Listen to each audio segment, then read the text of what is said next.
In the grand dining room of Blackthorn Manor, a lavish dinner party turns deadly when guest Lawrence Tate collapses, poisoned by cyanide in his wine. Hercule Poirot, the brilliant detective, unravels a web of greed, betrayal, and vengeance. Was it the desperate butler, tempted by a mysterious letter? The cunning rival plotting from London? Or a vengeful chemist with a hidden grudge? As motives unravel and alibis crumble, Poirot's little grey cells race to catch a killer before the truth slips away. The Silent Guest, a chilling Agatha Christie-style mystery, where no one is what they seem. Chapter 1. The Invitation. The October evening draped itself over the countryside like a velvet curtain, the air sharp with the bite of autumn and fragrant with the earthy tang of fallen leaves. Hercule Poirot, his patent leather shoes gleaming despite the damp cobblestones, stepped from the taxi with the precision of a man who valued order above all else. He adjusted his silk scarf, its folds as immaculate as his reputation, and surveyed Blackthorn Manor. The old estate stood resolute, its ivy-swathed walls catching the flicker of gas lamps that lined the gravel drive. The windows glowed with a warmth that promised hospitality, yet Poirot's keen eyes detected a certain austerity in the manor's silhouette, a hint, perhaps, of secrets held within. The invitation had arrived 3 days prior, penned in the elegant, looping script of Sir Reginald Haverford, a retired diplomat known for his discerning taste in both company and claret. A small dinner party, the letter had promised, with a select few whose conversation will stimulate even your remarkable intellect, Monsieur Poirot. Flattery, Poirot mused, was a currency often spent to obscure true motives, but his curiosity had been piqued. A man of Sir Reginald's stature didn't host idly, and Poirot's little grey cells itched for the challenge of unravelling the evening's undercurrents. The heavy oak door swung open before he could knock, revealing Mr. Ernest Gibbs, the butler, whose rigid posture and expressionless face suggested a man sculpted from duty itself. Monsieur Poirot, Gibbs intoned, his voice as polished as the silver tray he carried. Sir Reginald awaits you in the drawing-room. Poirot nodded, noting the butler's meticulous black suit and the faint tremor in his left hand as he gestured inward. A detail, perhaps insignificant, but Poirot filed it away. The drawing-room was a study in opulence, restrained by taste. A fire crackled in the marble hearth, casting shadows across walls adorned with ancestral portraits. Sir Reginald, a portly figure, with a florid complexion and a moustache that rivaled Poirot's in ambition, rose from a leather armchair. "Monsieur Poirot," he boomed, his handshake firm, but his eyes betraying a flicker of unease. "Your presence does us great honour. Come, meet my guests." Poirot's gaze swept the room, cataloguing the assembled company, with the precision of a watchmaker. Miss Clara Beaumont, a novelist whose sharp wit had skewered many a society figure in her books, leaned against the mantelpiece, her dark eyes glinting with curiosity. Her auburn hair was swept into an elegant chignon, and her silk gown, though fashionable, bore the faintest signs of wear, a detail that spoke of pride outpacing means. Beside her stood Mr. Victor Langston, a financial consultant whose lean frame and guarded expression suggested a man accustomed to weighing risks. His wife, Mrs. Evelyn Langston, sat primly on a settee, her delicate hands twisting a lace handkerchief, her pale face betraying a nervous disposition. Dr. Arthur Crane, the local physician, hovered near the decanter, his thin fingers clutching a glass of sherry as if it were an anchor, his spectacles magnified eyes that darted too often towards the door. "And our sixth guest?" Poirot inquired, his voice soft but carrying the weight of expectation. He gestured toward the empty space at the table, set for 6 with gleaming silver and crystal that caught the firelight. Sir Reginald's smile tightened, a crack in his jovial facade. "Mr. Lawrence Tate, a business associate. He's prone to tardiness, I'm afraid. A man of his wealth assumes time bends to his will." A ripple of amusement passed through the group, though Clara's laugh held a sardonic edge, and Victor's lips barely twitched. "We shall begin without him," Sir Reginald declared, motioning to Gibbs, who glided forward to usher them into the dining room. The dining table was a masterpiece of understated grandeur, its mahogany surface reflecting the chandelier's soft glow.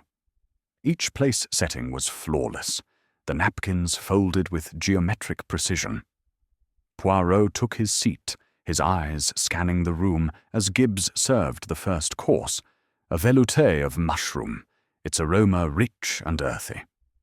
Conversation began tentatively, like the opening moves of a chess match. Clara launched into a critique of modern literature, her words laced with barbs aimed at absent rivals. Victor responded sparingly, his attention fixed on his soup as if it held the secrets of the market. Evelyn murmured polite agreements, her voice barely audible, while Dr. Crane sipped his wine with a haste that suggested unease rather than enjoyment. Poirot, silent for the moment, observed the interplay. Clara's probing questions to Sir Reginald about his recent travels carried a hint of challenge. Victor's occasional glances toward the empty chair suggested a preoccupation with the absent Tate. Evelyn's fingers, still clutching the handkerchief, trembled slightly as she reached for her glass. Gibbs moved with mechanical grace, his presence almost invisible. Yet Poirot noted how his eyes lingered on each guest as he poured the wine. A Chateau Lafite, Sir Reginald had boasted, from his private cellar. The empty chair cast a subtle pall over the table, its vacancy louder than the clink of cutlery. Poirot's mind hummed with questions. Why had Tate not arrived? What tensions simmered beneath the polished surface of this gathering? And why did Sir Reginald's laughter, as he recounted a diplomatic anecdote, ring just a fraction too forced? The little grey cells, Poirot knew, would soon have work to do. Chapter 2. The arrival. The chandelier above the dining table at Blackthorn Manor cast a constellation of light across the polished mahogany, its prisms refracting the glow into fleeting rainbows that danced on the crystal glassware. Hercule Poirot, seated to the right of Sir Reginald Haverford, savoured the velouté of mushroom, its delicate flavour a testament to the manor's unseen but proficient cook. Yet his attention was not on the soup, but on the tableau of human nature unfolding before him.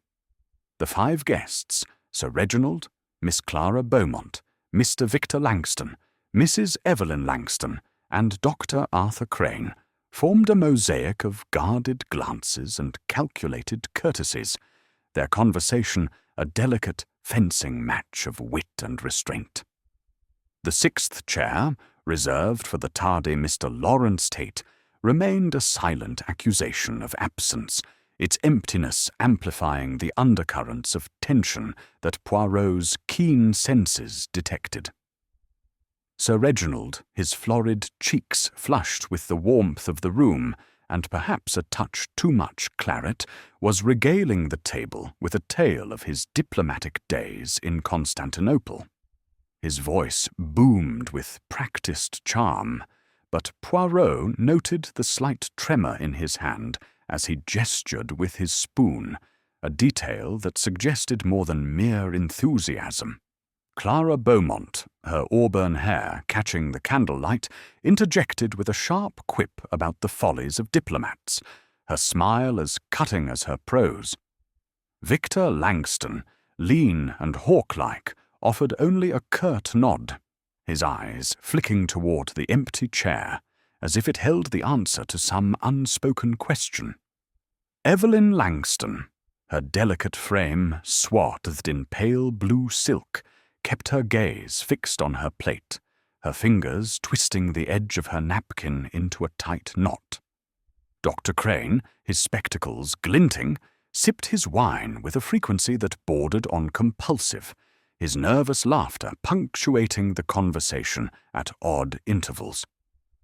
Poirot, his own demeanour one of serene attentiveness, catalogued these observations with the precision of a jeweller examining facets. The dynamics of the group intrigued him. Clara's barbed wit seemed designed to provoke, yet her eyes held a flicker of wariness. Victor's silence was not shyness, but calculation, as if he weighed each word for hidden costs.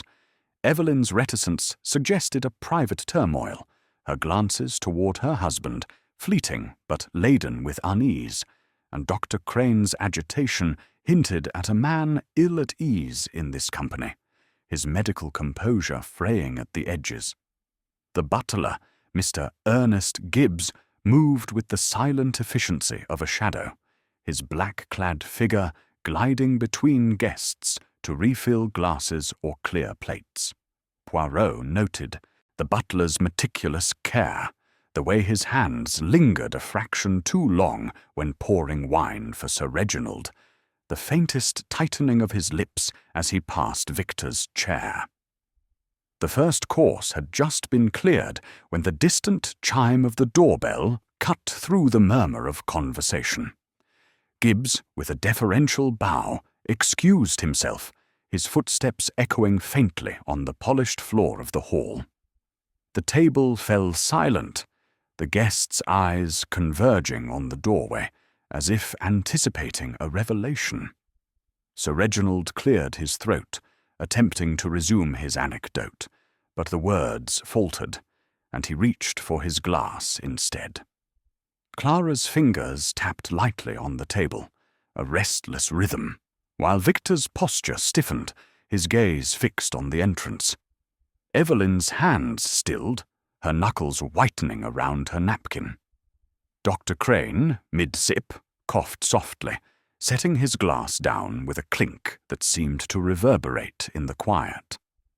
Gibbs returned, his expression as impassive as ever, followed by a man whose presence seemed to fill the room before he spoke. Mr. Lawrence Tate was a broad-shouldered figure in his early 50s, his tailored evening suit straining slightly at the shoulders, as if his frame resented confinement.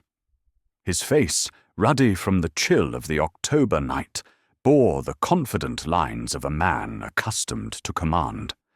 His dark hair, streaked with silver, was swept back, and his eyes, a piercing grey, surveyed the room with a proprietary air. "Reginald, my apologies," he said, his voice resonant with a trace of arrogance. "Business, you know.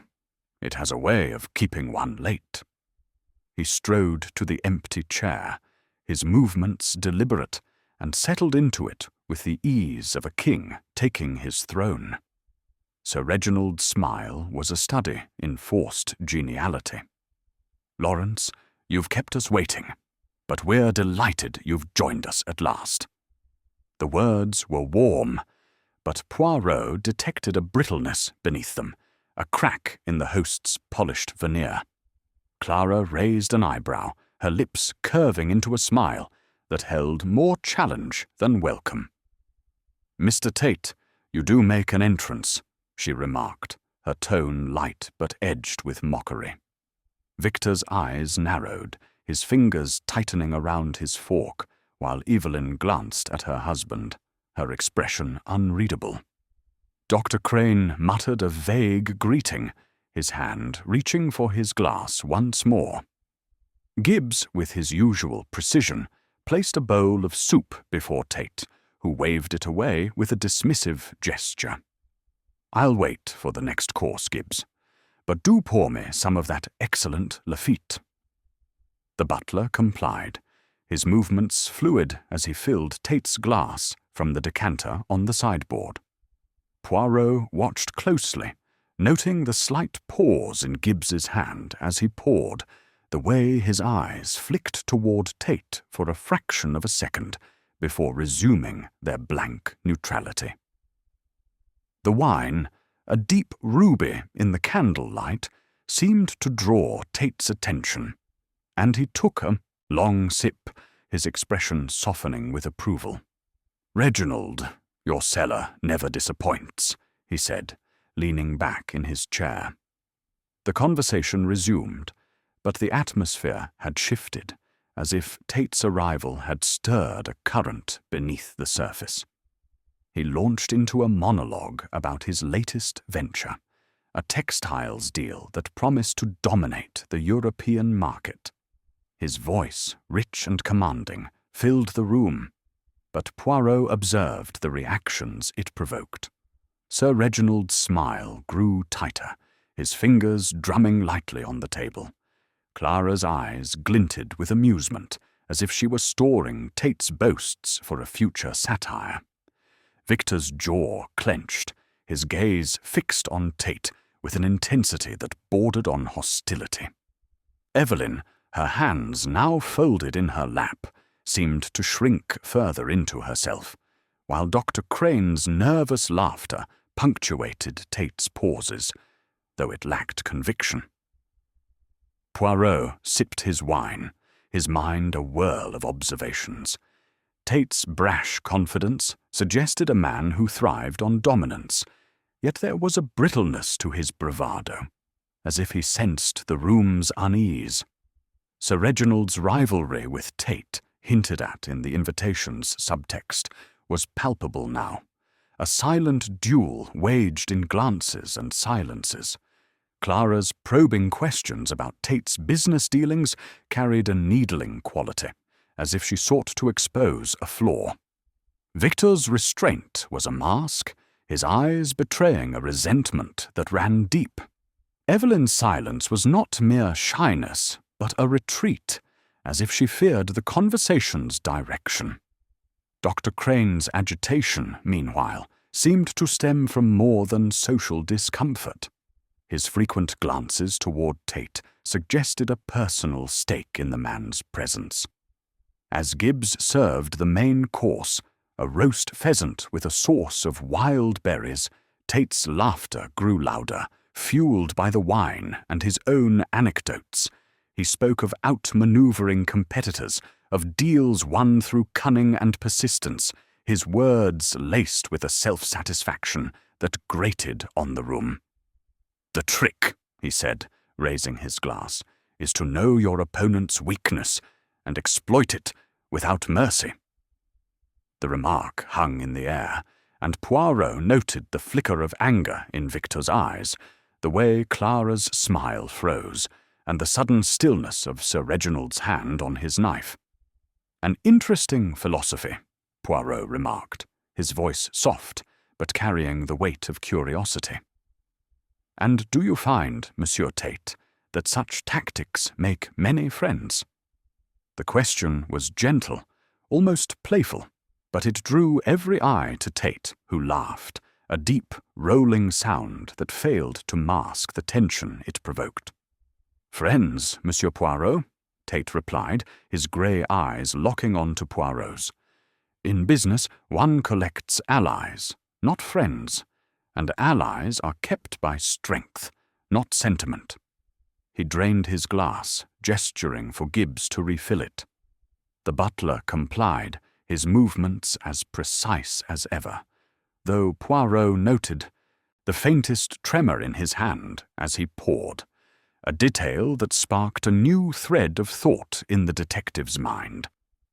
Clara leaned forward, her voice honeyed but sharp. "And what of loyalty, Mr. Tate? Does strength secure that as well?"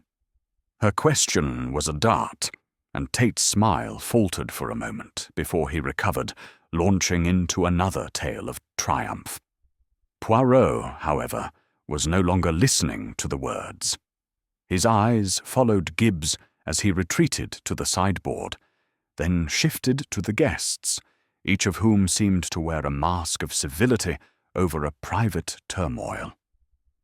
Evelyn excused herself abruptly, her voice barely above a whisper as she murmured something about a headache. She rose, her movements unsteady, and slipped from the room, her absence leaving a void that seemed to deepen the tension. Victor's eyes followed her, his expression unreadable, while Dr. Crane coughed into his napkin, his face flushed from the wine. Sir Reginald attempted to steer the conversation to lighter matters, but his efforts were drowned by Tate's relentless monologue, each word a brick in the wall of unease that now surrounded the table. Poirot's mind hummed with possibilities. Tate's late arrival, his domineering presence, and the reactions he provoked suggested a man at the center of a web of resentments. The empty chair had been a prelude, but his arrival had set the stage for something more. A drama, perhaps, that Poirot's little grey cells were already beginning to unravel. The wine glass in Tate's hand glinted as he raised it once more, and Poirot's eyes narrowed, a single question forming in his mind. What secrets did this evening hold? And who among this company was prepared to act upon them? As the pheasant was cleared and Gibbs brought out a tray of desserts, Tate's voice grew louder, his gestures more expansive. The room, for all its elegance, seemed to close in, the air thick with unspoken words. Poirot leaned back, his fingers steepled, his gaze moving from face to face, each a piece in a puzzle that was only just beginning to take shape. The night, he sensed, was far from over. Chapter 3. The Silent Fall. The dining room of Blackthorn Manor, with its gleaming chandelier and polished mahogany, seemed to hold its breath as the dessert course commenced. The clink of silver spoons against porcelain dishes punctuated the strained civility, a fragile veneer over the tensions stirred by Mr. Lawrence Tate's arrival. Hercule Poirot, seated with his usual composure, savoured a spoonful of crème brûlée, its caramelized crust yielding with a satisfying crack. His eyes, however, were not on the dessert, but on the tableau before him. Sir Reginald Haverford's forced joviality, Miss Clara Beaumont's sardonic glances, Mr. Victor Langston's taut silence, Mrs. Evelyn Langston's recent return from her brief absence, and Dr. Arthur Crane's fidgeting fingers, which toyed incessantly with his spectacles. Mr. Ernest Gibbs, the butler, moved with his customary precision, clearing plates and refilling glasses, his impassive face a mask that Poirot found increasingly intriguing. Lawrence Tate, now well into his third glass of Chateau Lafite, dominated the conversation with the relentless energy of a man who thrived on attention. His voice, rich and resonant, recounted a recent triumph in securing a textiles contract that had evidently rankled Sir Reginald. "It's all about timing," Tate declared, his grey eyes glinting with self-satisfaction. A moment's hesitation, and the prize slips away. He raised his glass, the ruby liquid catching the candlelight, and took a deep sip, oblivious to the tightening of Sir Reginald's smile or the way Victor's fork paused mid-air. Clara leaned forward, her voice laced with mockery. "And do you always seize your prizes so ruthlessly, Mr. Tate?" Her question hung in the air, sharp as a blade, and Poirot noted the flicker of irritation in Tate's expression before he laughed it off, launching into another anecdote. Evelyn, Her pale face, still drawn from her earlier headache, kept her eyes fixed on her dessert, her spoon moving mechanically. Dr. Crane, his cheeks flushed from wine, offered a nervous chuckle that seemed to echo hollowly. Gibbs, circling the table with a decanter, poured more wine for Tate, his movements as deliberate as ever, though Poirot observed a faint rigidity in his posture, a tension that had not been present earlier. The atmosphere, already taut, grew heavier with each of Tate's boasts. Poirot's mind catalogued the dynamics: Sir Reginald's rivalry, Clara's veiled hostility, Victor's suppressed anger, Evelyn's reticence, and Crane's unease. Each guest, in their way, seemed to orbit Tate, drawn into his gravitational pull, yet repelled by his arrogance. Gibbs, too, was a puzzle. His silent efficiency belied a watchfulness that Poirot found unsettling. The detective's little grey cells hummed, sensing that the evening's drama was building toward a crescendo. It was then, as Tate began a new tale of outwitting a rival in Manchester, that the moment arrived. His voice faltered mid-sentence, a sudden catch as if the words had snagged in his throat. His hand, still clutching the wine-glass, rose to his collar, fingers clawing at the starched fabric. A gasp escaped him, sharp and guttural, and his face contorted, the ruddy flush draining to a sickly pallor. The glass slipped from his grasp, striking the table with a dull clink, its contents spilling in a crimson arc across the white tablecloth. Before anyone could react, Tate's body lurched forward, his head thudding against the table with a sound that seemed to reverberate through the room. The silence that followed was absolute, a frozen moment in which every eye fixed on the slumped figure. Dr. Crane was the first to move, his chair scraping as he leapt to Tate's side. "Good God!" he exclaimed, his voice trembling as he pressed two fingers to Tate's neck, searching for a pulse. His spectacles slipped down his nose, and he pushed them back with a shaking hand. The other guests remained rooted, their faces a gallery of shock, Sir Reginald's mouth agape, Clara's eyes wide with fascination, Victor's jaw clenched, Evelyn's hands pressed to her lips. Gibbs, standing near the sideboard, froze mid-step, the decanter still in his grasp, his expression unreadable. "He's dead," Crane whispered, his voice barely audible. He straightened, his face ashen, and looked to Poirot as if seeking guidance. The detective rose, his movements calm and deliberate, his eyes sweeping the scene with the precision of a cartographer mapping uncharted terrain. "Do not touch anything," Poirot commanded, his voice soft, but carrying an authority that stilled the room. He stepped closer to Tate's body, noting the absence of any visible wound, no blood, no signs of struggle. The wine-glass, now empty save for a few drops, lay on its side, the spilled liquid pooling like a dark omen. Poirot's gaze flicked to the other glasses, each guest's untouched, their contents clear in the candlelight. Tate's glass alone bore the mark of the tragedy. "Gibbs," Poirot said, turning to the butler, "fetch a cloth to cover the table, but do not disturb the glass or the bottle. Then telephone for the police and a doctor. No, not you, Dr. Crane. Another physician, one who is not a guest." Gibbs nodded, his face a mask of composure, though Poirot noted the faintest tremor in his hands as he set down the decanter and moved to obey. Sir Reginald recovered his voice, though it was hoarse. "This is monstrous. How could this happen? In my house?" His indignation seemed genuine, but Poirot detected a note of fear beneath it, a crack in the diplomat's polished facade. Clara, her novelist's instincts alight, leaned forward, her voice low but eager. It was so sudden. No warning, no struggle. Could it be poison? The word hung in the air, sharp and accusing, and Poirot saw Victor's head snap toward her, his eyes narrowing.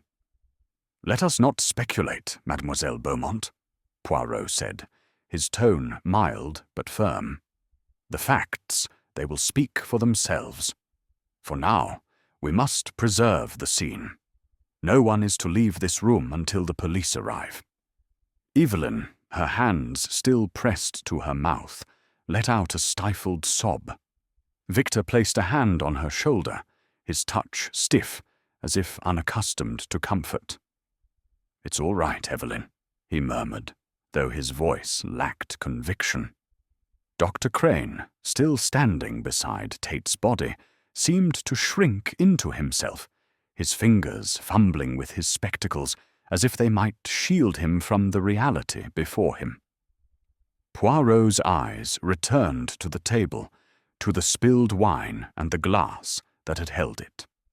The Chateau Lafite, Sir Reginald's pride, had been poured from a single decanter, yet only Tate had fallen. The poison, if poison it was, had been precise, deliberate. Poirot's mind raced, considering the possibilities, the wine itself, the glass, the moment of pouring. Gibbs had served the wine, his hands steady, but his presence constant. Had he lingered too long at Tate's side? Or had another hand, unseen in the flurry of conversation, found its moment? As Gibbs returned with a cloth and draped it carefully over the table, avoiding the glass, Poirot noted the butler's meticulous care, the way his eyes avoided Tate's slumped form. The detective's thoughts turned to the guest's reactions. Sir Reginald's shock, tinged with something deeper. Clara's curiosity, almost predatory. Victor's anger, now masked by concern for his wife. Evelyn's fear, too intense for mere surprise. And Crane's agitation, which seemed to border on guilt. Each face told a story, and Poirot knew that somewhere within those stories lay the truth. The distant wail of a police siren broke the silence, signaling the arrival of authority. Poirot stepped back, his hands clasped behind him, his moustache twitching slightly as his mind arranged the pieces of this sudden tragedy. "The little grey cells," he murmured to himself. "They have much work to do this night." The guests remained seated, their eyes darting between Tate's body and Poirot, as if expecting him to conjure answers from the air. But Poirot knew that answers came not from magic, but from observation, from the careful untangling of motives and opportunities. The silent fall of Lawrence Tate was no accident, and the dining room of the Blackthorn Manor was now a stage where truth would be forced to reveal itself. Chapter 4. The investigation begins. The dining room of Blackthorn Manor, moments ago a stage for polite discourse and hidden tensions, now lay under a pall of dread. The chandelier's light, once warm, seemed to cast stark shadows across the faces of the guests, each frozen in a tableau of shock and suspicion. Lawrence Tate's body had been discreetly covered with a white cloth by Mr. Ernest Gibbs, the butler, at Hercule Poirot's instruction. But the spilled wine on the tablecloth remained, a dark stain accusing the room.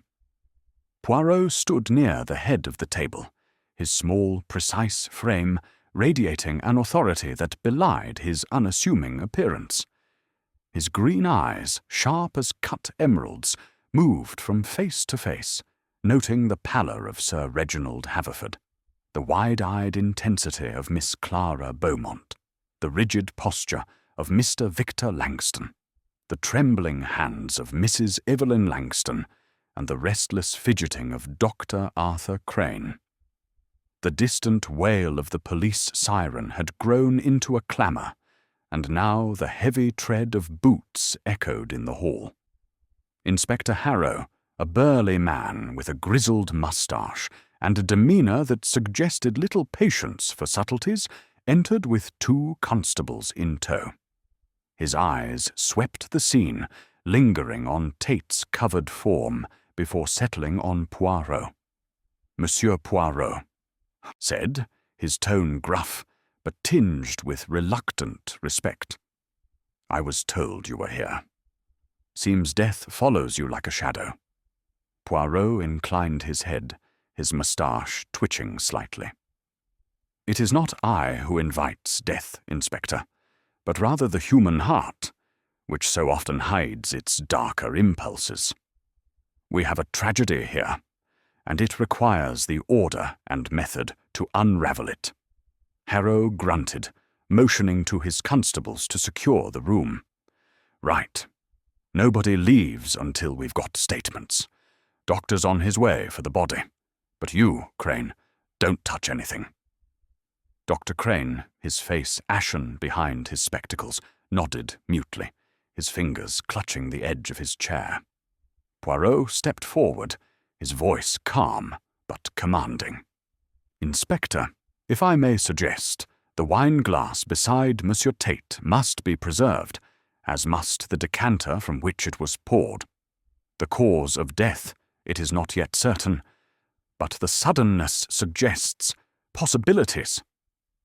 Harrow's eyes narrowed, but he nodded to one of his men, who carefully bagged the glass and the decanter of Chateau Lafite. "Poison, you're thinking," he said, his voice low. "We'll let the coroner decide, but I've seen enough cyanide cases to know that look on a man's face." Poirot's expression remained impassive, though his mind seized the word cyanide and filed it away. "We must not assume, Inspector, but observe. May I have your permission to question the guests? My little grey cells. They are restless." Harrow hesitated, his instinct for control warring with Poirot's reputation. "Go on, then," he said finally.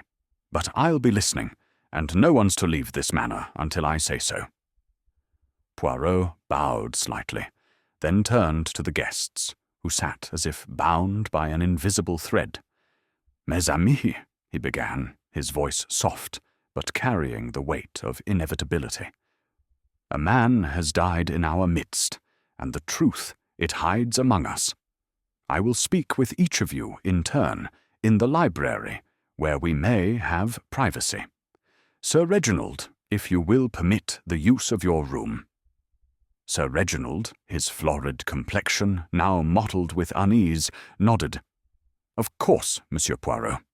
Anything to get to the bottom of this horror." Poirot led the way to the library, a wood-panelled room lined with leather-bound volumes and lit by a single green-shaded lamp. Gibbs, who had been hovering near the dining-room door, followed at Poirot's gesture, his face as unreadable as ever. The detective chose a high-backed chair and motioned for Sir Reginald to sit opposite. The others remained in the dining-room under Harrow's watchful eye, their murmurs barely audible through the heavy oak door. "Sir Reginald," Poirot began, his hands folded neatly in his lap, "you invited Monsieur Tate to this dinner, yet I sense a certain froideur between you. Tell me, what was the nature of your relationship with the deceased?" Sir Reginald shifted, his fingers tugging at his cufflinks. "Lawrence Tate was a business associate, as I said. We were negotiating a textiles contract, a significant one, I might add. He outmaneuvered me recently, won the deal through some sharp practices. I won't deny it stung. But murder? Preposterous. I'm a diplomat, not a thug." Poirot's eyes gleamed. "And yet, the sting of defeat, it can linger, no?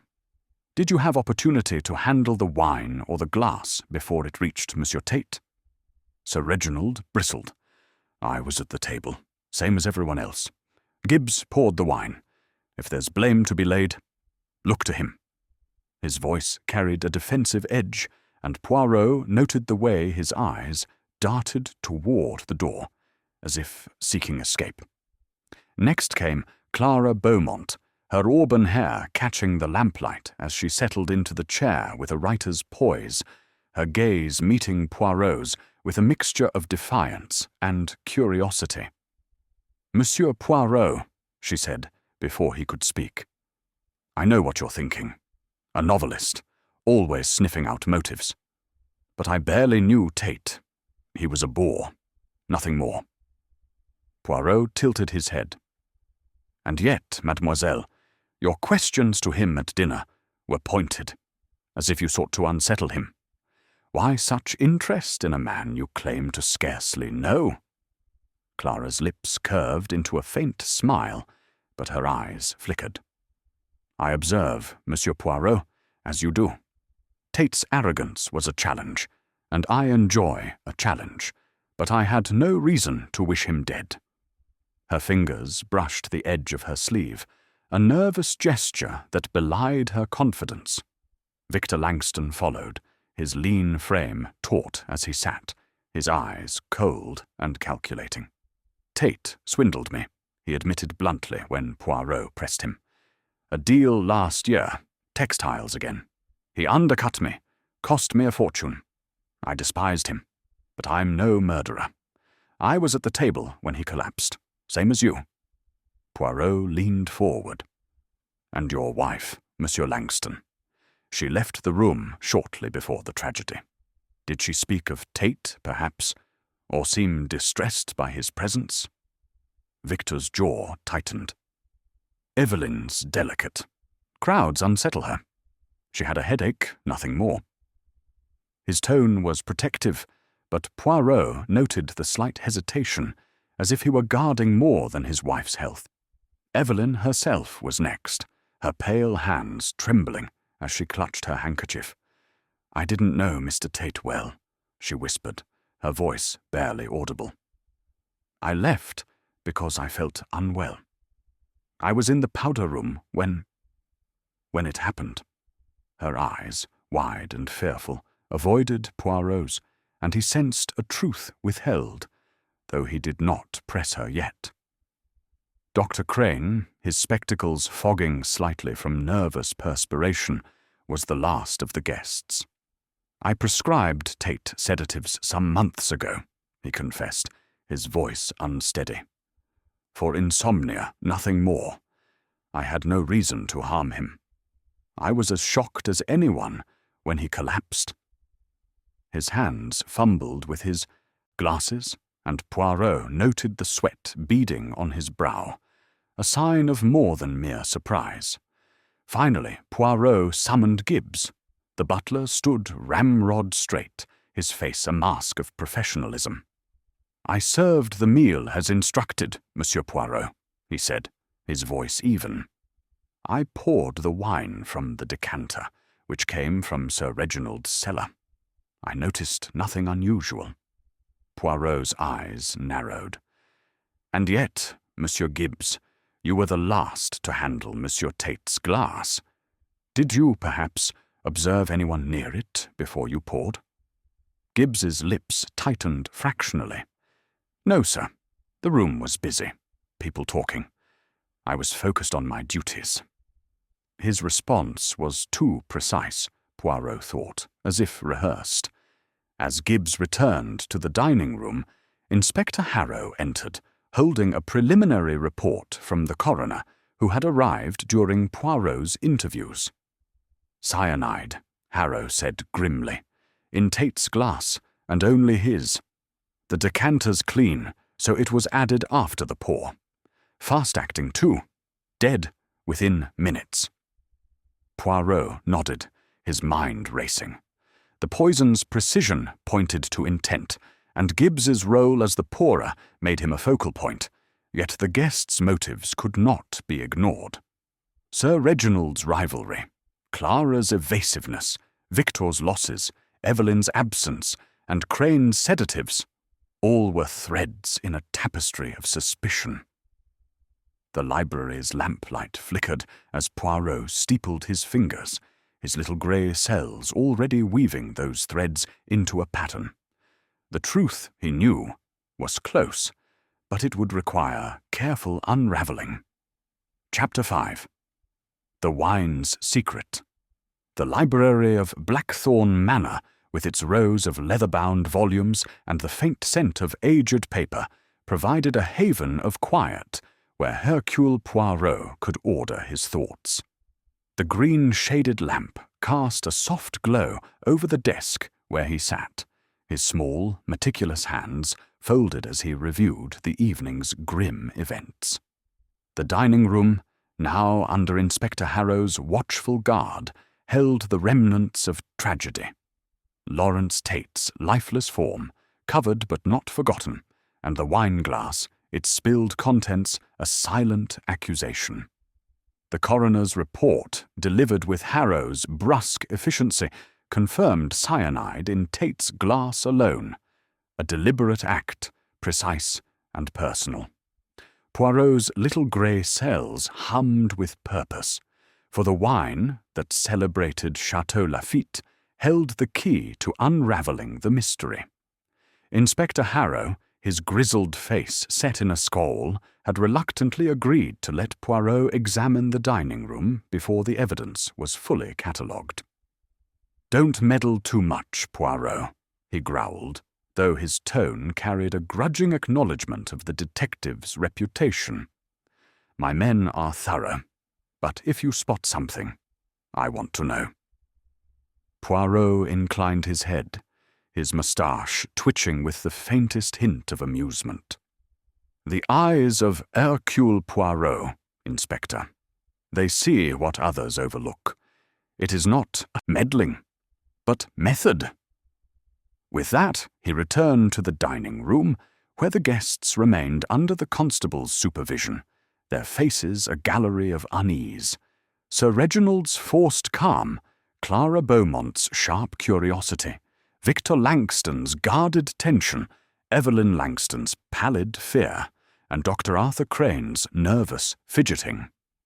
The table, now draped with a cloth, save for the area around Tate's place, presented a scene frozen in time. Poirot's gaze settled on the wine-glass, bagged but still visible, its rim bearing a faint smudge where Tate's lips had touched it. The decanter, also secured, stood on the sideboard, its contents untouched by poison, according to Harrow's report. Poirot's eyes narrowed as he reconstructed the sequence. Gibbs had poured the wine for all, yet only Tate's glass held death. The poison, then, was introduced after the pour, a subtle act requiring opportunity and nerve. Poirot moved to the sideboard, his gloved fingers tracing the air above the decanter, careful not to disturb the scene. "Monsieur Gibbs," he called softly, summoning the butler, who approached with his usual rigidity, though Poirot noted a faint sheen of perspiration on his brow. "You poured the wine for Monsieur Tate last, is it not so?" Gibbs nodded, his voice steady but clipped. "Yes, sir. I filled the glasses in order, starting with Sir Reginald. Mr. Tate was last, as he arrived late." "And you noticed nothing unusual? No one approached the glass after you poured?" Poirot's tone was gentle, but his eyes were piercing, searching for the smallest crack in the butler's composure. Gibbs' gaze flickered, almost imperceptibly, towards the table. "No, sir. The room was lively, conversation flowing. I was focused on my duties." His words were measured, but Poirot detected a rehearsed quality, as if Gibbs had anticipated the question.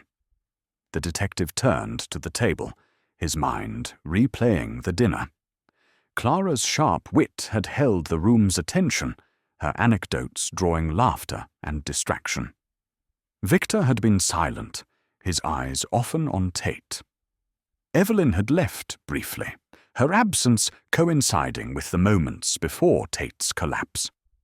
Dr. Crane's nervous sipping had kept him occupied, and Sir Reginald had been engrossed in his role as host. Yet Gibbs, moving silently, had been the constant presence, his hands on every glass. Poirot's thoughts lingered on the butler's pause when pouring for Tate. A moment too brief to be obvious, yet long enough to be significant.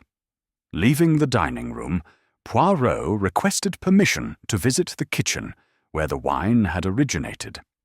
Harrow, grumbling, assigned a constable to accompany him.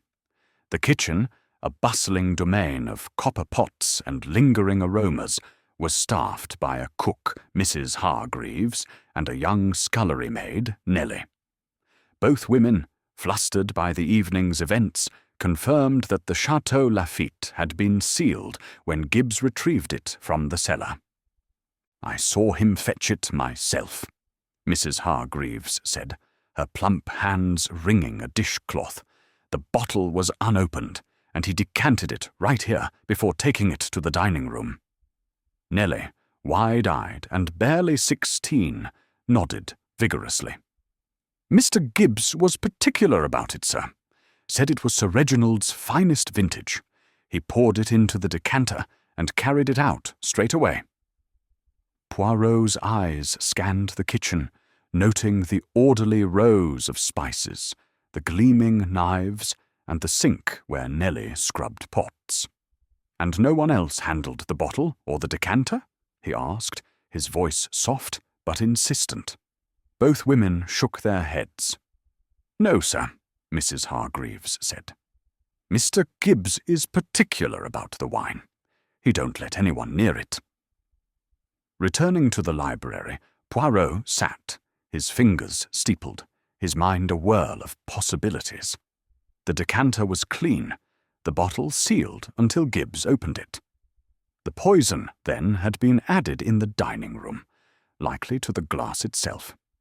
Gibbs had poured last for Tate, but the room's distractions, Clara's storytelling, Evelyn's absence, Crane's nervous sipping, provided a window for another hand to act. Yet Gibbs remained the linchpin, his access to the glass undeniable. Poirot recalled the butler's slight tremor, the rehearsed precision of his answers. Was it guilt, or merely the strain of the evening? A knock interrupted his thoughts. Inspector Harrow entered, his face grim. "Lab's quick tonight," he said, handing Poirot a folded report. "Cyanide, as I thought. Traces in Tate's glass, none in the decanter or the other glasses. Whoever did this knew exactly what they were about." Poirot nodded, his eyes scanning the report. The cyanide was fast-acting, consistent with Tate's sudden collapse. "And the bottle itself?" he asked. "Clean," Harrow replied. "Sealed until Gibbs opened it, according to the kitchen staff. We're testing the cellar stock, but I'd wager it's the glass where it happened." Poirot's mind seized on the implications. The poisoner had acted in the dining room, under the noses of 6 witnesses, yet none had seen. Or had they? Clara's observant eyes, Victor's silent rage, Evelyn's timely absence, all were threads to be tugged. Dr. Crane's sedatives, though unrelated to cyanide, suggested a familiarity with chemicals. And Gibbs, always Gibbs, with his steady hands and hidden tremors. Poirot returned to the dining room, where the guests sat in uneasy silence, their eyes following him, like moths to a flame. "Mes amis," he said, his voice calm but carrying the weight of inevitability, "the wine, it holds a secret, but it is not the only one in this room. I ask you to reflect. Who among you had the opportunity to touch Monsieur Tate's glass? The truth, it will not remain silent for long." Clara's lips parted, as if to speak, but she closed them, her eyes narrowing. Victor's hand tightened. Evelyn's, who shrank further into her chair. Dr. Crane adjusted his spectacles, his fingers trembling. Sir Reginald cleared his throat, but said nothing. Gibbs, standing by the door, met Poirot's gaze for a moment before looking away. The detective's mind churned. The wine's secret was clear. The poison was in the glass, not the decanter. But the how and the who remained elusive. Gibbs was the obvious suspect, yet his role as servant made motive obscure. The guests, with their grudges and glances, held pieces of the puzzle. But which piece was the key? Poirot's little grey cells, ever restless, urged patience. The truth, he knew, was a delicate thread, and he would pull it gently until the tapestry unravelled. Chapter 6. Motives and Alibis. The library of Blackthorn Manor, with its walls of dark oak and shelves heavy with the wisdom of centuries, seemed to absorb the weight of the evening's tragedy. Hercule Poirot sat at the desk, the green-shaded lamp casting a pool of light that illuminated his meticulous hands, folded as if in prayer to the god of order. Outside, the October night pressed against the windows, its chill seeping through the panes. But within, the air was thick with suspicion, each guest a cipher in the puzzle of Lawrence Tate's death. The coroner's report, with its stark confirmation of cyanide in Tate's wine glass, had sharpened the focus of Poirot's inquiry. The poison was no accident, and the dining room, with its glittering facade of civility, had been the stage for a calculated act. Now, as the clock on the mantel ticked toward midnight, Poirot turned his little grey cells to the task of unravelling motives and alibis. Inspector Harrow, his patience fraying like an old rope, had retreated to the dining room to oversee the constable's work, leaving Poirot to pursue his interviews with a freedom that was both a concession and a challenge. The detective's mind, sharp as a freshly honed blade, had already noted the threads of tension binding the guests to Tate. Sir Reginald's rivalry, Clara Beaumont's barbed curiosity, Victor Langston's financial wounds, Evelyn Langston's elusive absence, and Dr. Arthur Crane's nervous proximity to sedatives. Yet Mr. Ernest Gibbs, the butler, remained the pivot around which the evening's events turned, his hands the last to touch the fatal glass. Poirot resolved to probe deeper, to test the alibis against the motives that simmered beneath the surface. He began with Sir Reginald Haverford, summoning the host back to the library. The diplomat entered, his florid complexion now dulled by fatigue, his eyes wary as they met Poirot's. "Monsieur Poirot," he said, settling heavily into the chair, "this is a nightmare. To think such a thing could happen under my roof." His voice carried the weight of indignation, but Poirot detected a tremor of self-preservation beneath it. "Sir Reginald," Poirot began, his tone soft but unyielding, "you spoke of a business rivalry with Monsieur Tate. This contract he won. It was of great importance to you, was it not? A blow to your pride, perhaps, and to your purse." Sir Reginald's fingers tightened on the armrests. "It was a significant deal, yes. Tate played a sharp game, outbid me with tactics I'd rather not discuss. But I assure you, I bore him no ill will beyond the usual competitive spirit. To suggest I'd resort to poison is absurd." His gaze flicked to the door, as if expecting rescue, but Poirot's eyes held him fast. "And your movements during the dinner?" Poirot pressed. "You were at the head of the table, yes, but did you approach Monsieur Tate's glass, perhaps to offer a toast?" Sir Reginald bristled. "I remained seated, as a host should. Gibbs handled the wine. If anyone tampered with it, it wasn't me." His defensiveness was a shield, but Poirot noted the sweat beading at his temple, a crack in his diplomatic armour. Next came Clara Beaumont, her novelist's poise undiminished despite the hour. She entered with a faint smile, as if the library were a stage and she a performer relishing her role. "Monsieur Poirot," she said, arranging her silk skirt with care. "You must find this all terribly intriguing. A death at a dinner party. Quite the plot for my next book." Poirot's moustache twitched. "Mademoiselle Beaumont, your interest in Monsieur Tutt was evident at dinner. Your questions, they were not those of a casual acquaintance. Tell me, what was your true connection to him?" Clara's eyes flickered, but her smile held. "You're perceptive, monsieur. Very well. I knew Tate years ago. A brief entanglement in London. He was charming then. But his ambition soured him. I had no contact with him since until tonight. My questions were merely professional curiosity." Her fingers brushed her sleeve, a gesture Poirot had noted before, betraying a nervousness she sought to conceal. "And your alibi?" Poirot asked. "You were at the table, entertaining the company with your wit. Did you see anyone near Monsieur Tate's glass?" Clara's gaze sharpened. "I was holding court, as you say. The room was alive with chatter. I didn't notice Gibbs or anyone else lingering by Tate's place. But I'll tell you this.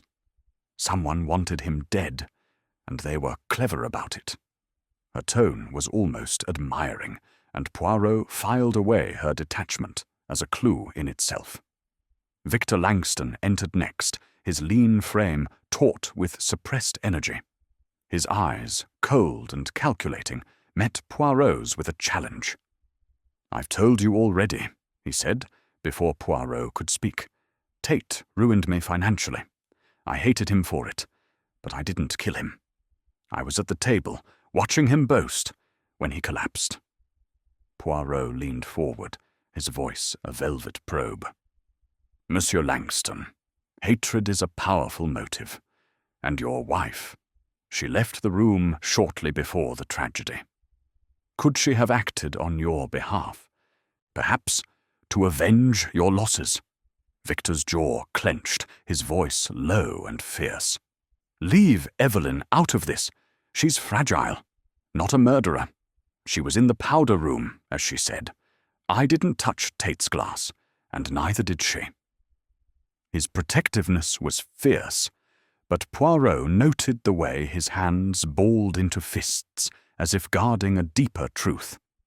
Evelyn Langston followed, her pale face almost translucent in the lamplight. She sat with her hands clasped tightly, her handkerchief a crumpled relic of her earlier distress.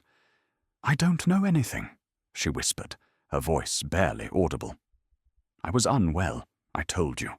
I went to the powder room. When I returned, Mr. Tate was gone." Poirot's eyes softened, but his question was precise. "Madame, your absence coincided with the moment of opportunity. Did you see anyone near the dining room as you left or returned? Or perhaps you heard something?" Evelyn's eyes widened, a flicker of fear crossing her face. "No, nothing. I was alone." Her voice broke, and Poirot sensed a secret trembling on the edge of her words, but he chose not to press, noting her fragility. Dr. Arthur Crane entered last among the guests, his spectacles slipping as he mopped his brow with a handkerchief. "Monsieur Poirot," he stammered, "I swear, I only prescribed Tate sedatives. I had no access to cyanide, and no reason to harm him. I was drinking, yes, but I was at the table when he fell." Poirot's gaze was unrelenting. "Doctor, your knowledge of chemicals is not without significance, and your nervousness, it is pronounced. What troubles you, beyond the shock of death?" Crane's hands shook as he adjusted his glasses. "It's just the suddenness of it. I'm a physician, not used to being helpless. I saw nothing, I swear." His voice cracked, and Poirot noted the sweat now staining his collar, a sign of more than professional dismay. Finally, Poirot called Gibbs back to the library. The butler stood rigid, his black suit immaculate despite the night's strain. "Monsieur Gibbs," Poirot said, his tone deceptively mild, "you are the constant in this tragedy. The wine, the glass, they passed through your hands. Tell me again, what did you see?"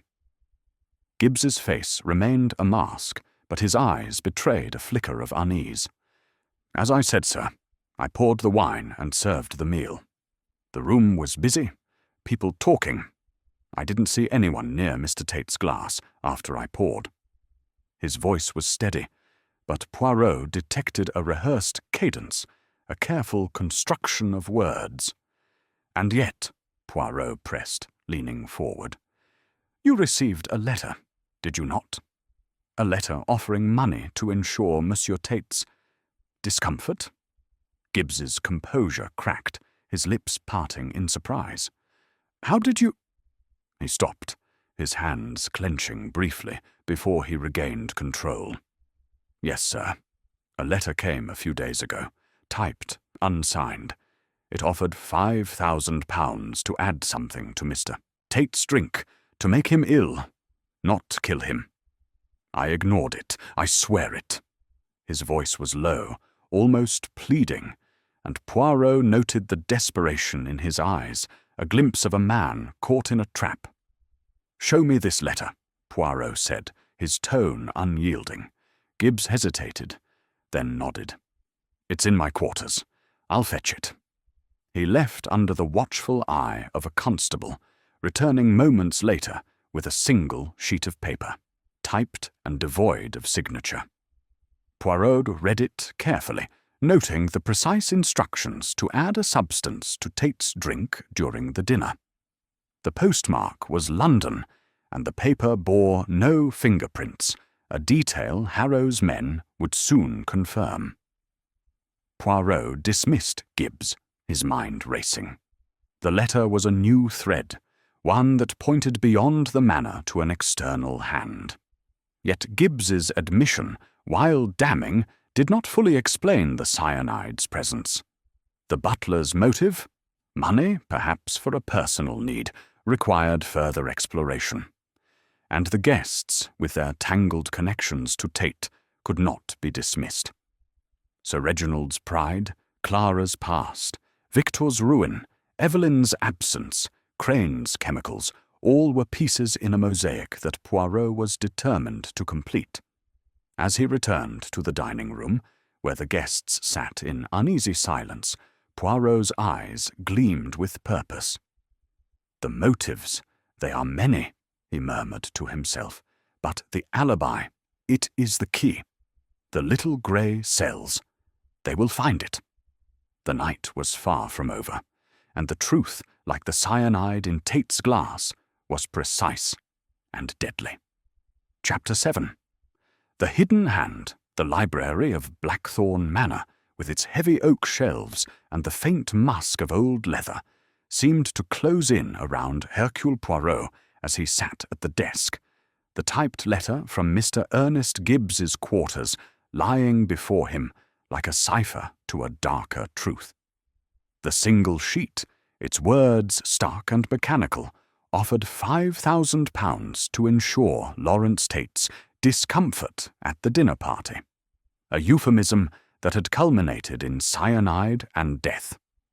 The letter's anonymity, its London postmark, and its lack of fingerprints pointed to a careful mind, one that operated from the shadows. Poirot's little grey cells, ever restless, churned through the implications. Gibbs, the butler, was a tool, but whose hand wielded him? The guests, with their motives laid bare, remained suspects, yet the letter suggested a force beyond the manor's walls. The detective's green eyes gleamed in the lamplight, his moustache twitching as he resolved to trace this hidden hand. Inspector Harrow, his grizzled features etched with fatigue, had taken the letter for analysis, grumbling about Poirot's penchant for uncovering complications. "This changes things," he admitted, his voice low as he stood in the library doorway. "If Gibbs is telling the truth, someone else is pulling the strings. We'll trace the postmark, but London's a big place."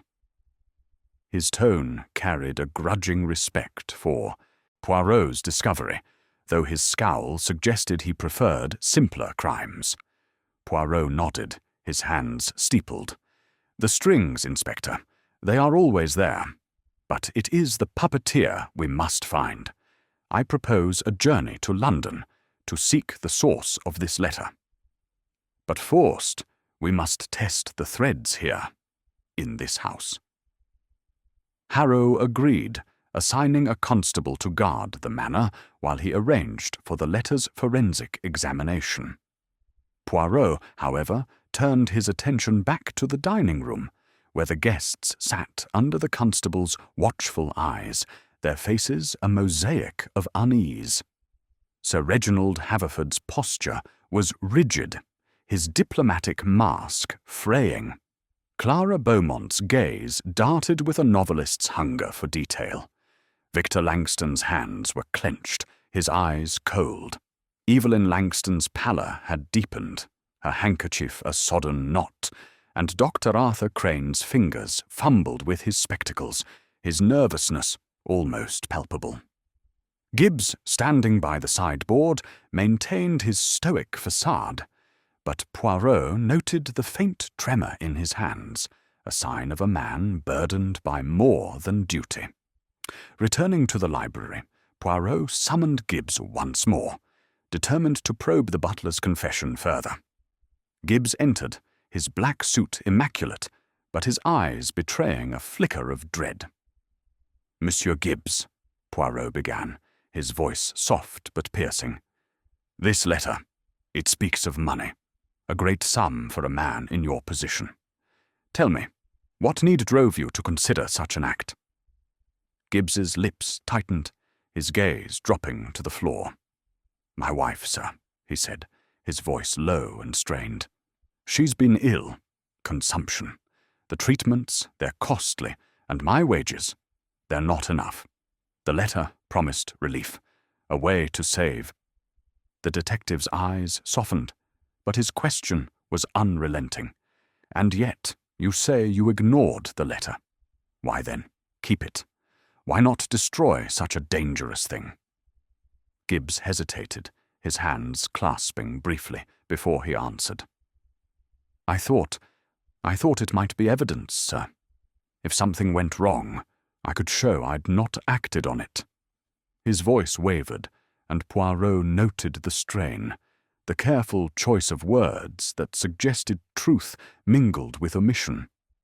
"Very well," Poirot said, dismissing Gibbs with a nod. The butler's motive, desperation for his wife's sake, was compelling, but Poirot's instincts whispered of a larger design.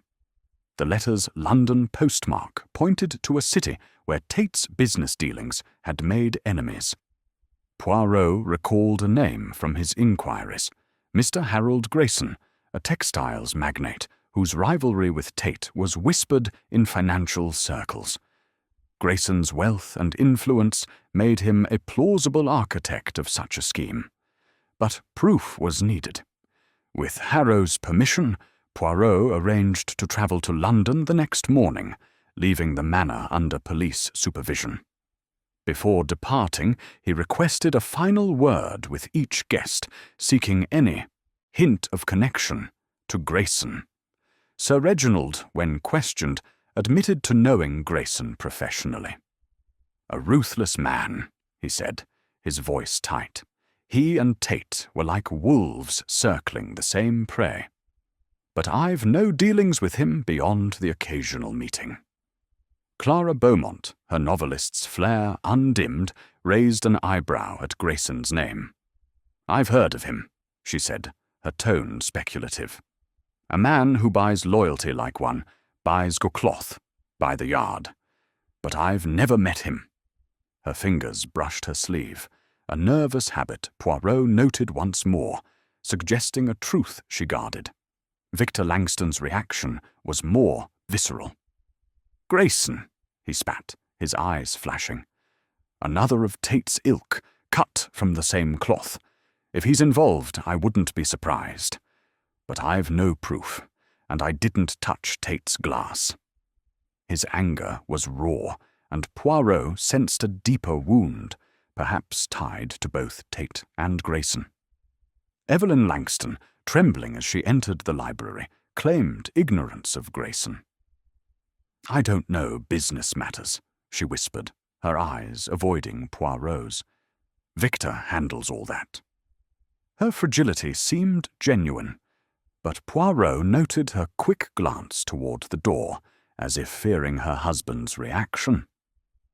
Dr. Crane, his spectacles slipping, admitted to hearing of Grayson through medical circles. "He funds a clinic in London," he said, his voice unsteady. "I've prescribed for some of his employees, but that's all." His nervousness, Poirot thought, stemmed from more than the evening's shock, but he filed it away for later. The journey to London was swift, the train cutting through the morning mist, as Poirot reviewed his notes. Grayson's office, a sleek edifice in the heart of the city's financial district, bespoke wealth and ambition. Poirot was ushered into a spacious room, its walls adorned with maps of trade routes and portraits of stern-faced magnates. Harold Grayson, a man in his late 40s with a hawkish face and piercing blue eyes, rose from behind a mahogany desk, his handshake firm, but his smile guarded.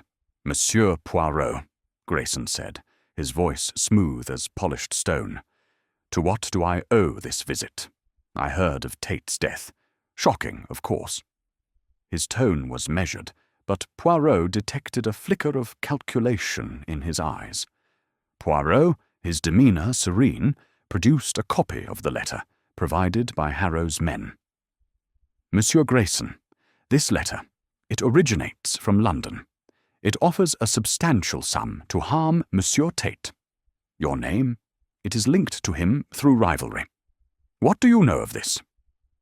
Grayson's face tightened, but he maintained his composure. "I disliked Tate, I'll admit. He was a thorn in my side, undercutting my deals with his usual tricks. But this letter, I know nothing of it. I don't stoop to such methods." His denial was firm, but Poirot noted the slight clench of his jaw, the way his fingers tapped the desk. "And your whereabouts on the evening of the dinner?" Poirot asked, his eyes never leaving Grayson's. "I was in London, dining with associates," Grayson replied. "I can provide names if needed, but I assure you I had no hand in Tate's death." His alibi was vague, and Poirot sensed a man accustomed to deflecting scrutiny. As Poirot pressed further, Grayson's lawyer, a thin man with a pinched face, entered unbidden, advising silence. "My client has answered your questions, Monsieur Poirot," he said sharply. "Any further inquiries should go through proper channels." Poirot smiled, his moustache curling. "The channels, they will be explored, monsieur. The truth, it has a way of surfacing." He left the office, his mind buzzing. Grayson's denial was plausible, but his rivalry with Tate and his evasive alibi suggested a man with secrets. The letter, Poirot suspected, was his handiwork, but the cyanide's lethal potency hinted at a miscalculation or a betrayal.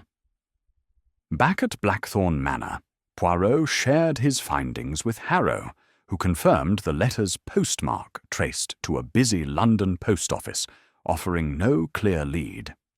The forensic team, however, had found a trace of cyanide residue in a vial hidden in Gibbs's quarters, a discovery that tightened the noose around the butler.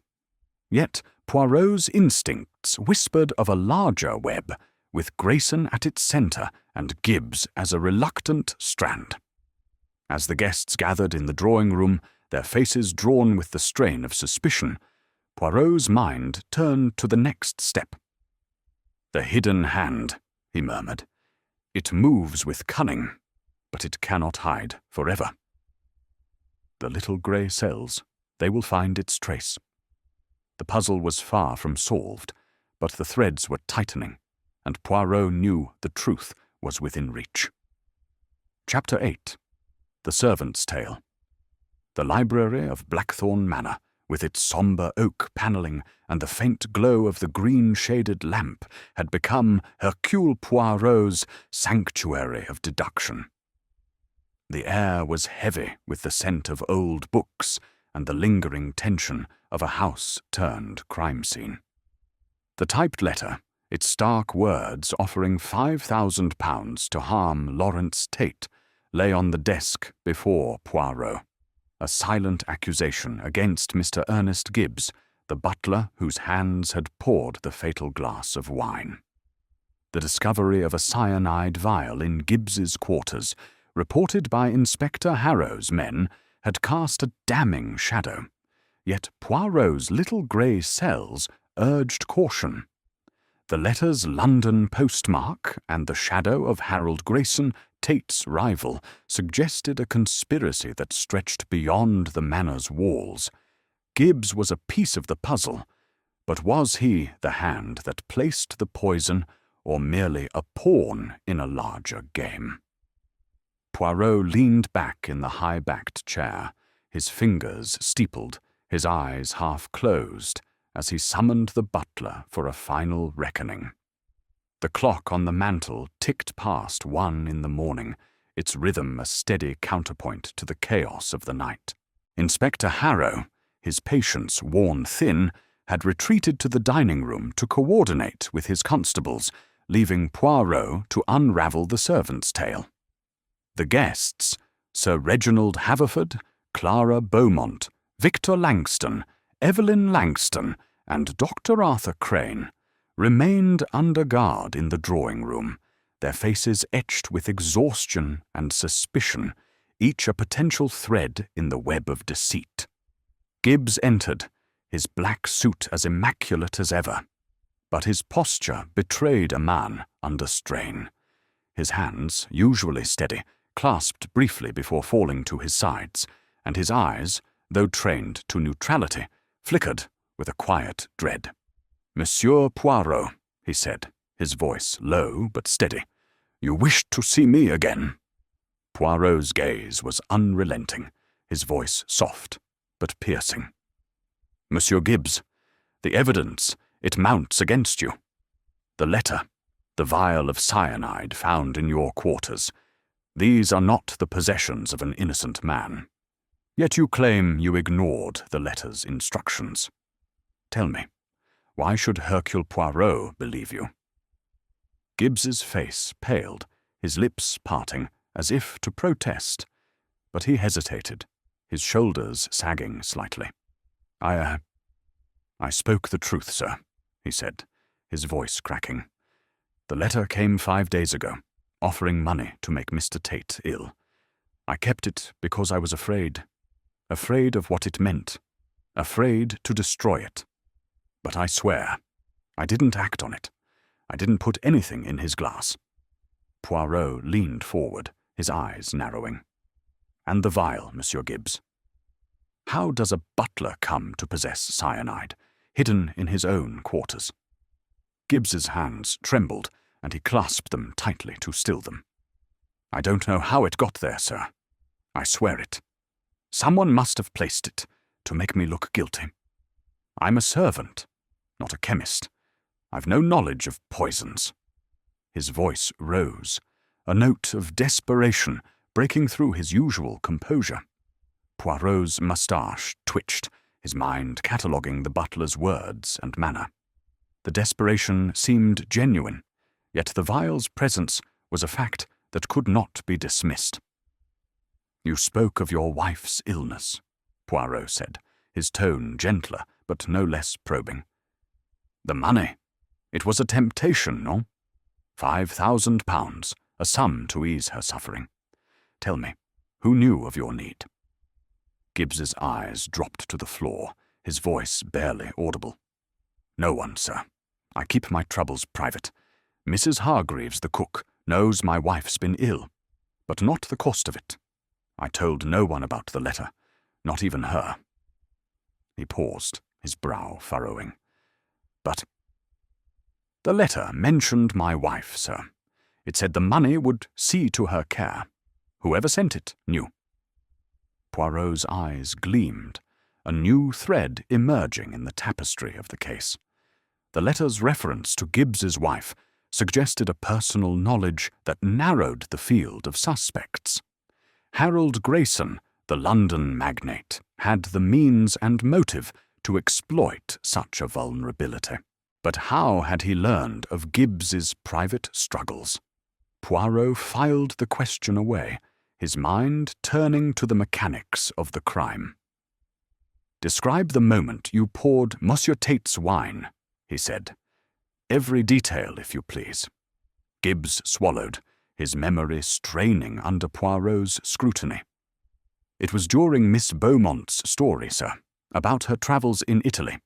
Everyone was listening, laughing.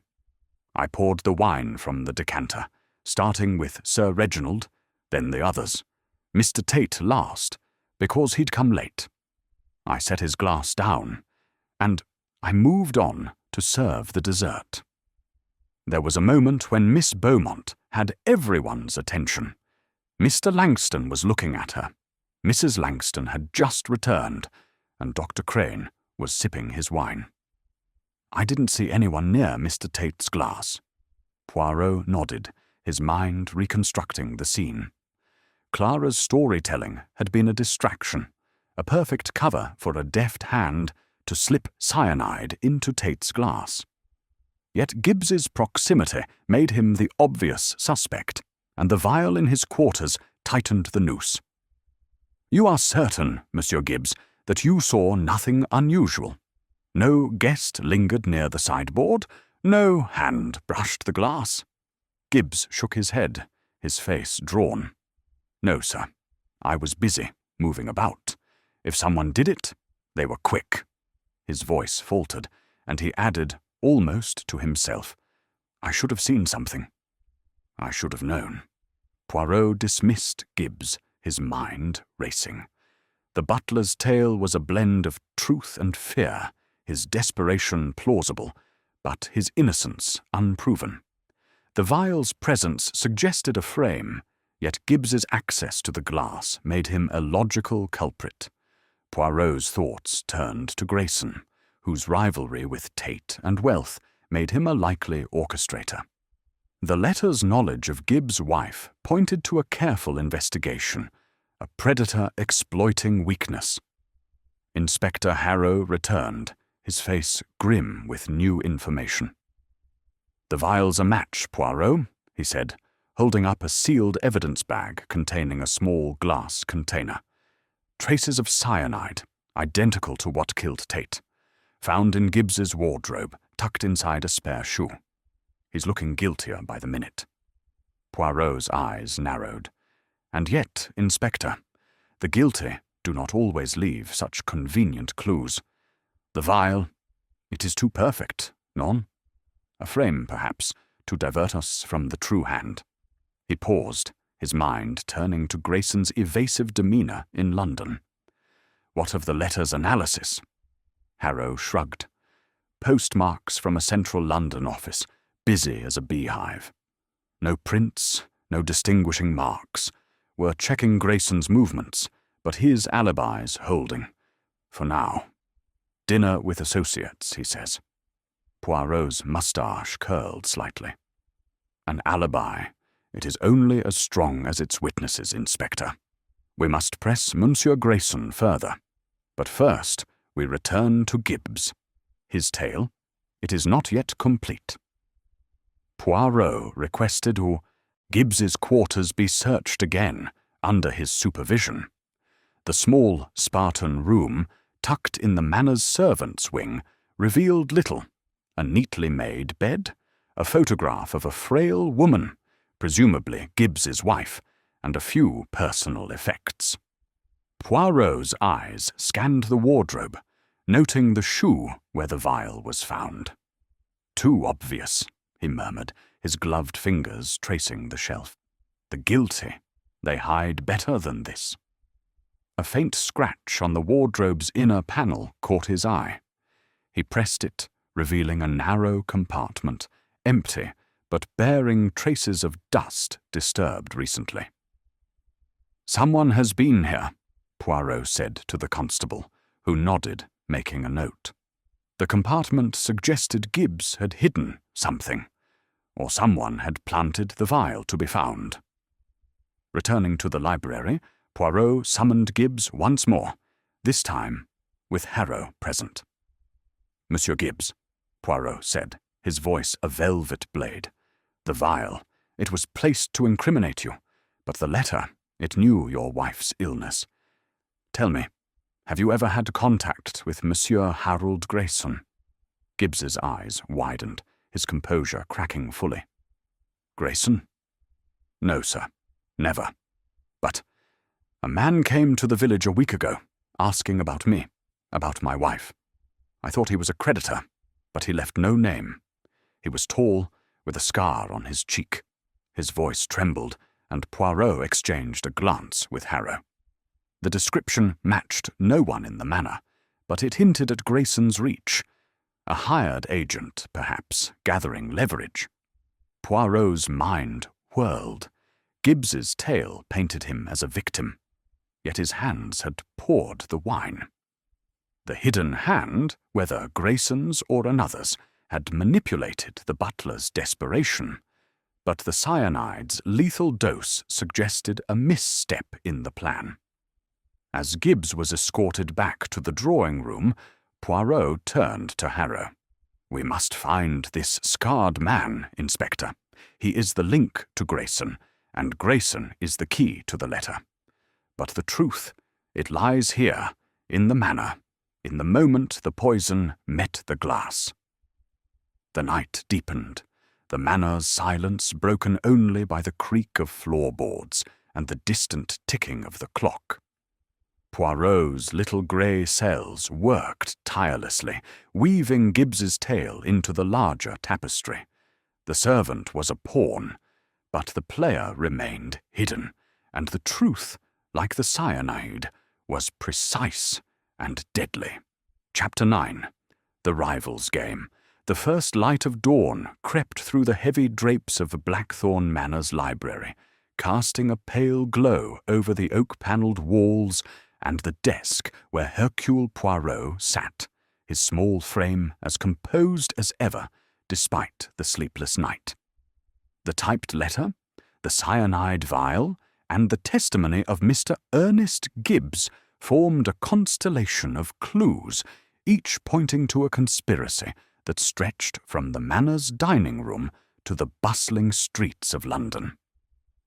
Harold Grayson, the textiles magnate, whose rivalry with the late Lawrence Tate was as fierce as it was lucrative, loomed large in Poirot's thoughts.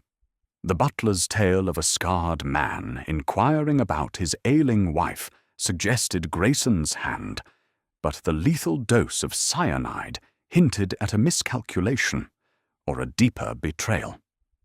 Poirot's little grey cells, ever vigilant, churned through the possibilities, seeking the thread that would tie the rival's game to the tragedy at Blackthorn Manor. Inspector Harrow, his grizzled face drawn with fatigue, had returned from coordinating with his London contacts, his mood as dour as the morning mist outside. "We've got men checking Grayson's associates," he said, slumping into a chair opposite Poirot. "No sign of a scarred man yet, but Grayson's alibi holds. Dinner with 2 bankers, confirmed by their statements. The post office leads a dead end. Too many letters go through that hub." He rubbed his temples, his scowl deepening. "Gibbs is still our best bet, Poirot. The vial was in his room, and he poured the wine." Poirot's moustache twitched, his eyes gleaming with quiet conviction. "The best bet, Inspector, is not always the true one. Monsieur Gibbs, he is a pawn, not a king. The cyanide, it was meant to sicken, not to kill. or so the letter suggests, we must return to London to press Monsieur Grayson further. The rival, he plays a game, but he does not play alone. Harrow grunted, reluctant but swayed by Poirot's logic. Fine, we'll go this morning. But if Grayson's clean, Gibbs is facing the gallows. He left to arrange transport, leaving Poirot to prepare for the confrontation.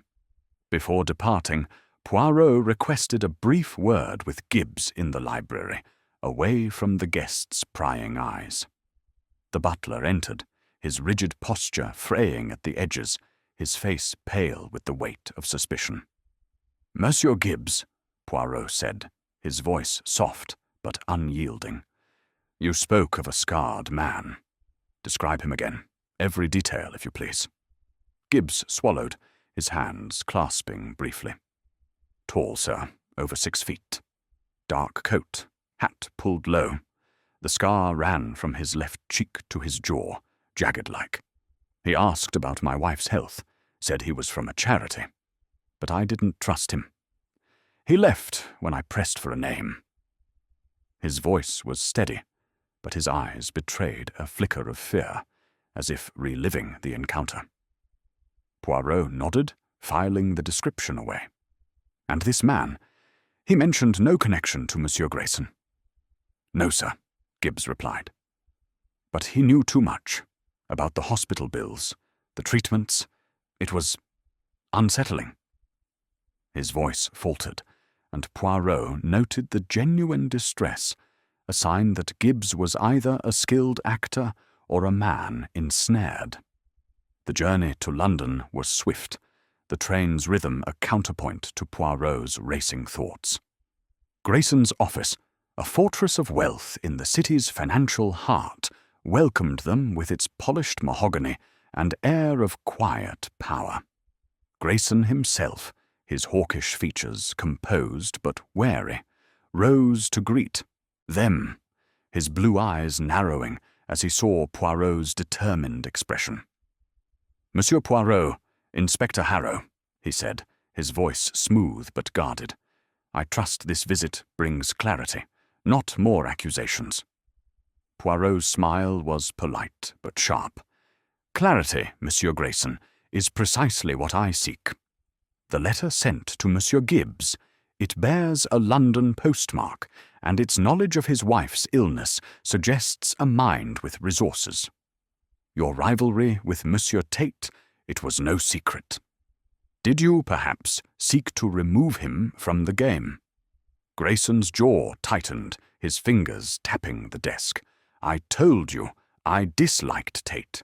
He was a snake in business, undercutting my deals, poaching my clients. But I don't play with poison. That letter? I didn't send it. I'd have no need for such crude methods."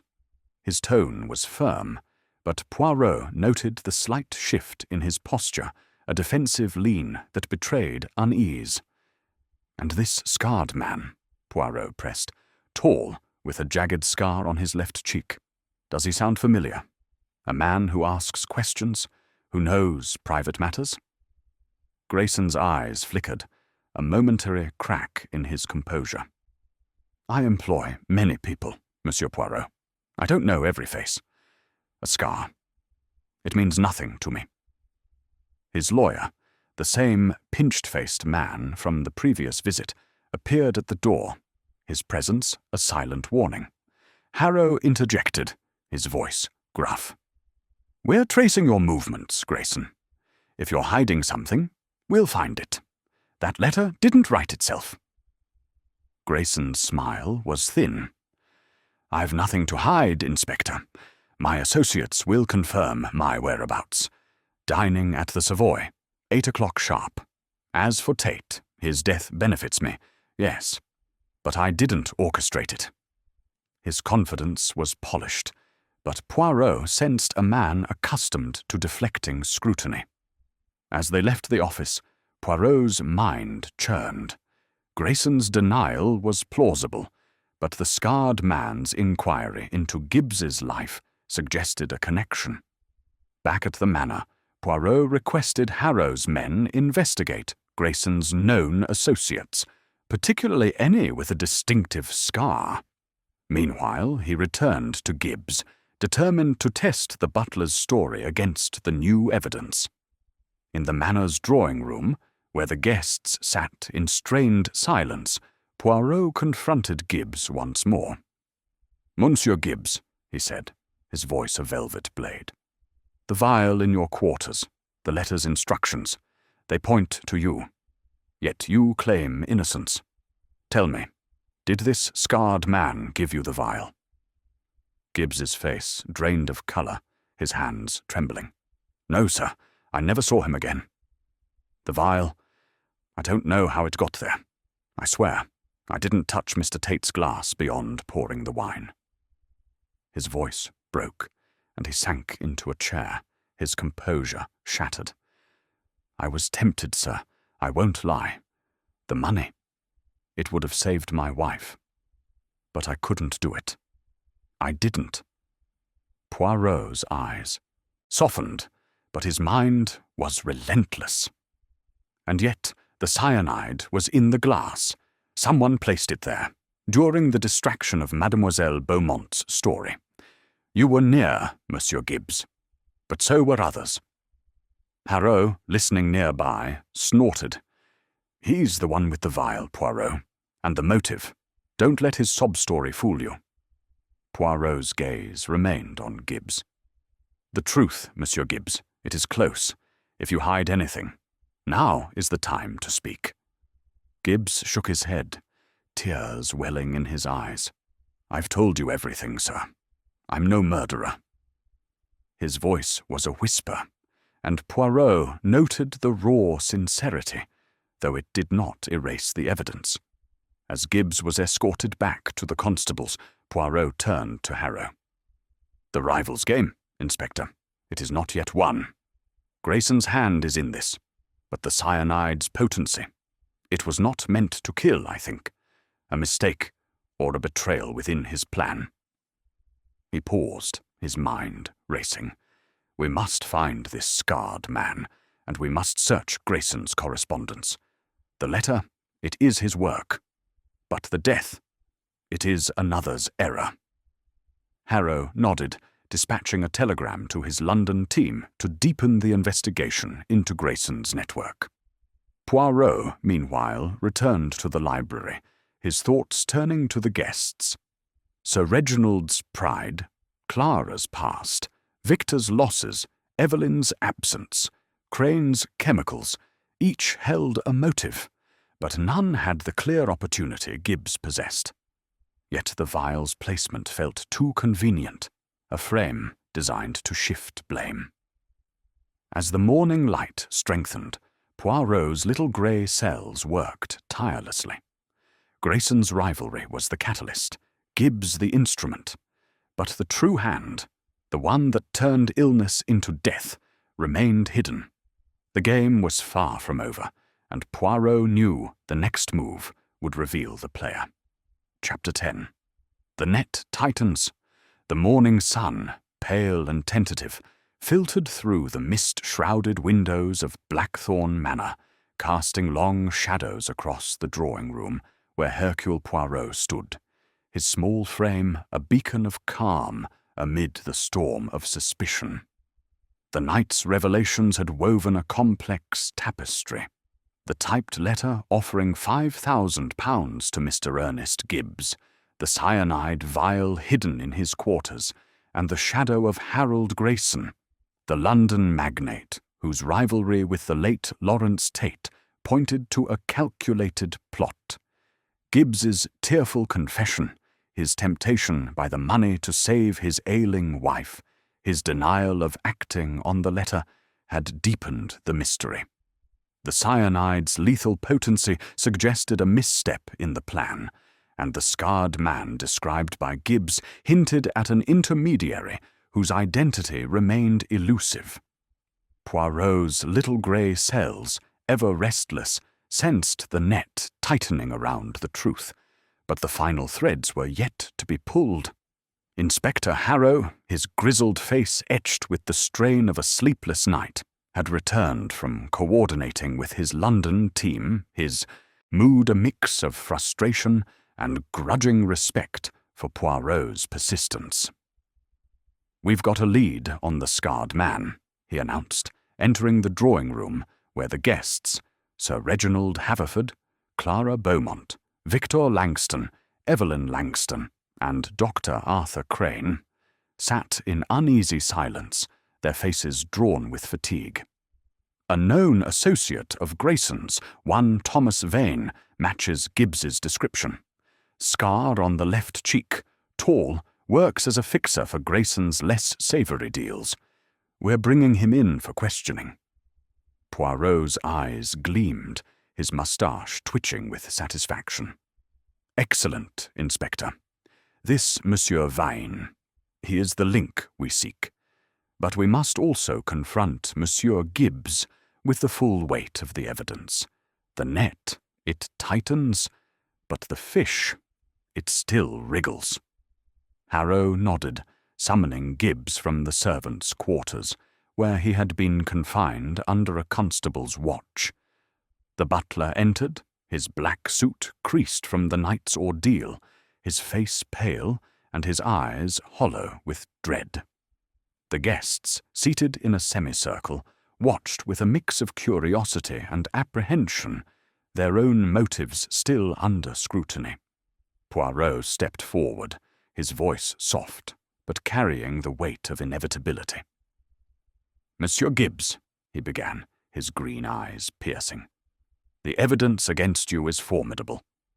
The letter, offering money to harm Monsieur Tate, the vial of cyanide, hidden in your wardrobe, and your own admission of temptation. Yet you insist you did not act. Now we learn of a man, Thomas Vane, with a scar, who knew of your wife's illness. Tell me, what did he say to you exactly?" Gibbs's hands trembled, his voice barely above a whisper. "He came to the village, sir, a week ago. Said he represented a charitable fund, wanted to help with my wife's bills. But he asked too many questions. About my duties, the dinner party, Mr. Tate. When I pressed him, he left, but the letter came 2 days later. I swear, I didn't meet him again, and I didn't use the vial." His voice broke, and he sank into a chair, his head in his hands. Poirot's gaze softened, but his mind was relentless. "And yet, Monsieur Gibbs, the cyanide found its way to Monsieur Tate's glass. You poured the wine. You were near. If not you, then who?" Gibbs shook his head, tears welling. "I don't know, sir. I was serving, moving about. Miss Beaumont was talking. Everyone was listening. I didn't see anyone touch the glass." His despair was palpable, and Poirot noted the sincerity, though it did not erase the evidence. Turning to the guests, Poirot's voice took on a commanding tone. "Mes amis, the moment of truth approaches. Monsieur Tate died by cyanide, placed in his glass during a moment of distraction. Each of you had motive, but opportunity. It is limited. Sir Reginald, your rivalry with Tate was bitter. Mademoiselle Beaumont, your past with him was not as distant as you claim. Monsieur Langston, your financial. Ruin was his doing. Madame Langston, your absence at the critical moment raises questions, and Dr. Crane, your knowledge of chemicals is not without suspicion. Yet Monsieur Gibbs, with the vial and the letter, stands accused. I will reveal what I have learned." The room stilled, every eye fixed on Poirot. He paced slowly, his hands clasped behind his back, his voice deliberate. "The letter. It came from London, from the hand of Monsieur Harold Grayson, who sought to remove Tate from the textiles trade.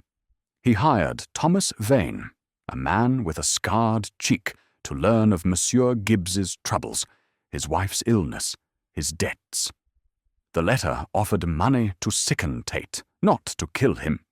But the vial, it contained cyanide, a lethal dose. This was not Grayson's intent, but a betrayal within his plan. Sir Reginald's face reddened. Grayson. That scoundrel. I knew he was ruthless. But this. His outrage seemed genuine, but Poirot noted the flicker of relief in his eyes, as if the blame shifted elsewhere. Clara leaned forward, her novelist's curiosity alight. So, Grayson used Gibbs as a pawn. Clever, but sloppy to leave such evidence. Her tone was almost admiring, and Poirot marked her detachment as a clue to her character. Victor's jaw clenched, his voice low. If Grayson's behind this, he's no better than Tate. But I didn't touch that glass, and neither did Evelyn. His protectiveness was fierce, but Poirot noted the tension in his hands, as if guarding a secret. Evelyn, pale and trembling, whispered, I was in the powder room. I saw nothing. Her eyes avoided Poirot's, and he sensed her fear was not just of the crime, but of exposure. Dr. Crane, his spectacles slipping, stammered, I've no connection to Grayson, I swear. My sedatives for Tate were harmless. I was at the table, drinking, when he fell. His nervousness was pronounced, and Poirot filed it away. Poirot turned to Gibbs, his voice firm. Monsieur Gibbs, you were tempted, but you did not act alone. The vial was placed in your quarters to incriminate you. During Mademoiselle Beaumont's story, you poured the wine, but another hand, it seized the moment. The cyanide came from Grayson's plan, but its lethal dose was no accident. Harrow, standing by the door, interjected. We've got Vane in custody, Poirot. He's talking. Says Grayson paid him to deliver the letter and a vial, but swears it was meant to be a sedative, not cyanide. Claims he got it from a contact, a chemist named Ellis, who's now missing. Poirot's eyes gleamed. This Ellis, he is the key. Grayson's plan was to sicken Tate, to disrupt his deal. But Ellis, or another, substituted cyanide, turning illness into murder. Monsieur Gibbs, you were the instrument, but not the hand. Gibbs sobbed, his voice choked. I didn't do it, sir. I couldn't. His despair rang true, and Poirot nodded, his mind racing. Harrow signalled his men. Gibbs, you're under. Arrest for now. We'll sort out your role when we get Vane's full statement. And Grayson, he's being brought in for questioning. As Gibbs was led away, the guests exchanged glances, their relief tinged with unease. Poirot's voice cut through the silence. The net, it tightens, mes amis. But it is not yet closed. The truth, it lies in the shadows. But Hercule Poirot will bring it to light. The room emptied, leaving Poirot alone with his thoughts. Grayson's rivalry, Vane's role, and Ellis's betrayal formed a chain, but the manor held the final link. The guests' motives, pride, loss, fear, were clear, but their alibis held, save for Evelyn's absence and Crane's chemicals. The little grey cells worked tirelessly, sensing the truth was close, a single revelation away from clarity. Chapter 11. The Final Pieces. The drawing-room of Blackthorn Manor, bathed in the grey light of a late October morning, seemed to hold its breath as Hercule Poirot stood before the assembled guests. The air was heavy with the weight of the night's revelations, the echoes of Ernest Gibbs's arrest, and the shadow of Harold Grayson's conspiracy. The butler, now in custody, had been a pawn in a scheme orchestrated by Grayson's agent, Thomas Vane, whose scarred face and probing questions had ensnared Gibbs's desperation. Yet the cyanide's lethal potency, intended only to sicken Lawrence Tate, pointed to a betrayal within the plan.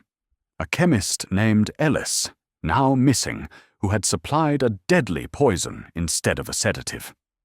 Poirot's little grey cells tireless and precise, sensed the puzzle's edges aligning, the final pieces waiting to be placed.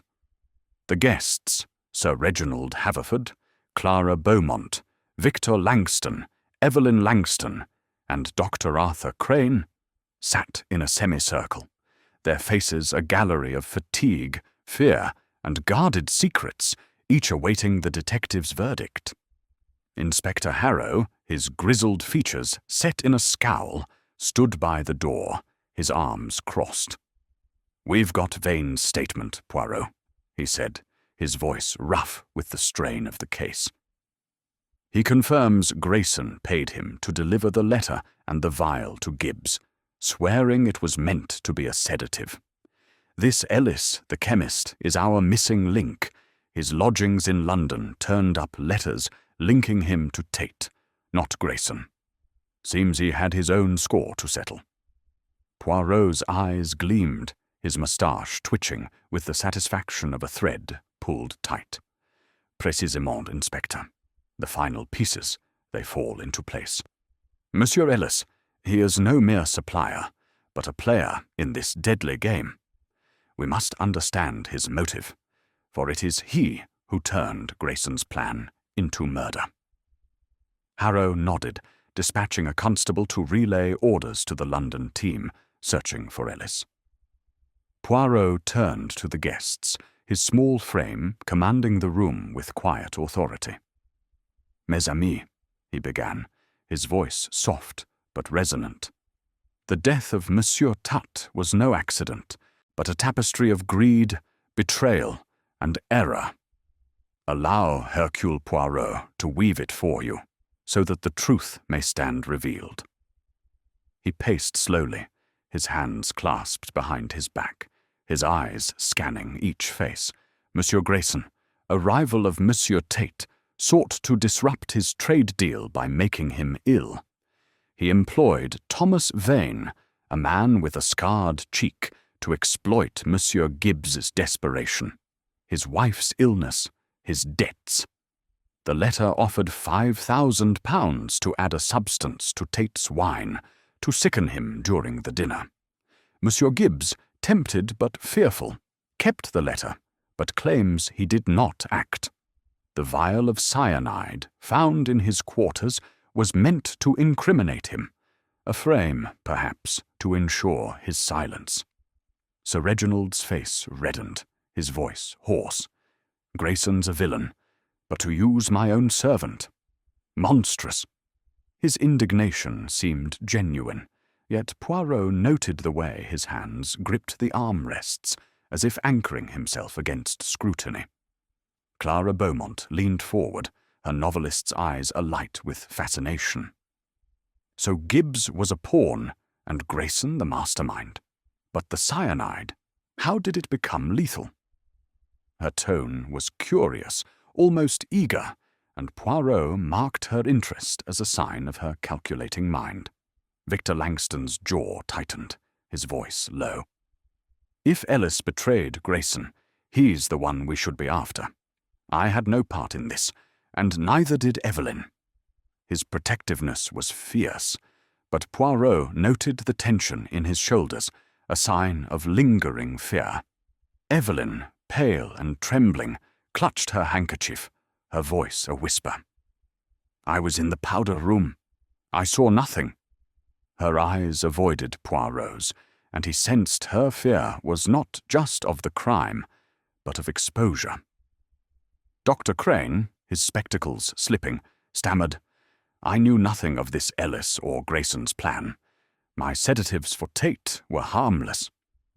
His nervousness was palpable, and Poirot noted the sweat on his brow, a sign of more than professional distress.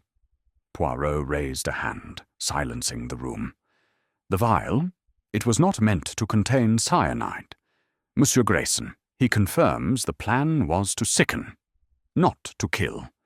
But Monsieur Ellis, this chemist, he had his own motive. The letters found in his lodgings reveal he was once employed by Monsieur Tate, only to be dismissed for theft, a slight that festered into hatred. Ellis supplied the vial, But instead of a sedative, he provided cyanide, intending to kill Tate and let Grayson's plan take the blame. Harrow interjected, his voice gruff. "We found Ellis this morning, hiding in a boarding house. He's confessed. Says he swapped the sedative for cyanide to settle his score with Tate. Thought Grayson's scheme would cover his tracks. He's in custody now." Poirot nodded, his mind aligning the final pieces. And so, the tapestry is complete. Grayson's ambition set the stage. Vane delivered the letter. Gibbs was tempted but didn't act, and Ellis, driven by vengeance, turned the fire. Plan deadly. The vial in Gibbs's quarters was placed by Vane, likely on Ellis's instruction, to ensure the butler appeared guilty. During Mademoiselle Beaumont's story, when all eyes were on her, Vane or an accomplice slipped the cyanide into Tate's glass, knowing Gibbs would be blamed. Clara's eyes widened, her voice sharp. An accomplice? Here, in the manor. Her curiosity was tinged with unease, and Poirot noted her quick glance at the others. "No," Poirot said, his voice firm. "The accomplice was not among you. Vane, he was seen near the manor that evening, lurking in the shadows. He had access during the chaos of dinner, when Gibbs was distracted and Madame Langston was absent. The opportunity was brief, but sufficient." Evelyn gasped, her hand flying to her mouth. "I didn't see anyone. I swear. I was in the powder room." Her voice trembled, and Poirot's eyes softened, sensing her truth. Victor's hand tightened on hers, his voice fierce. "You're sure, Poirot? No one here was involved?" His protectiveness was a shield, but Poirot noted the relief in his eyes. Dr. Crane mopped his brow, his voice unsteady. "Thank God.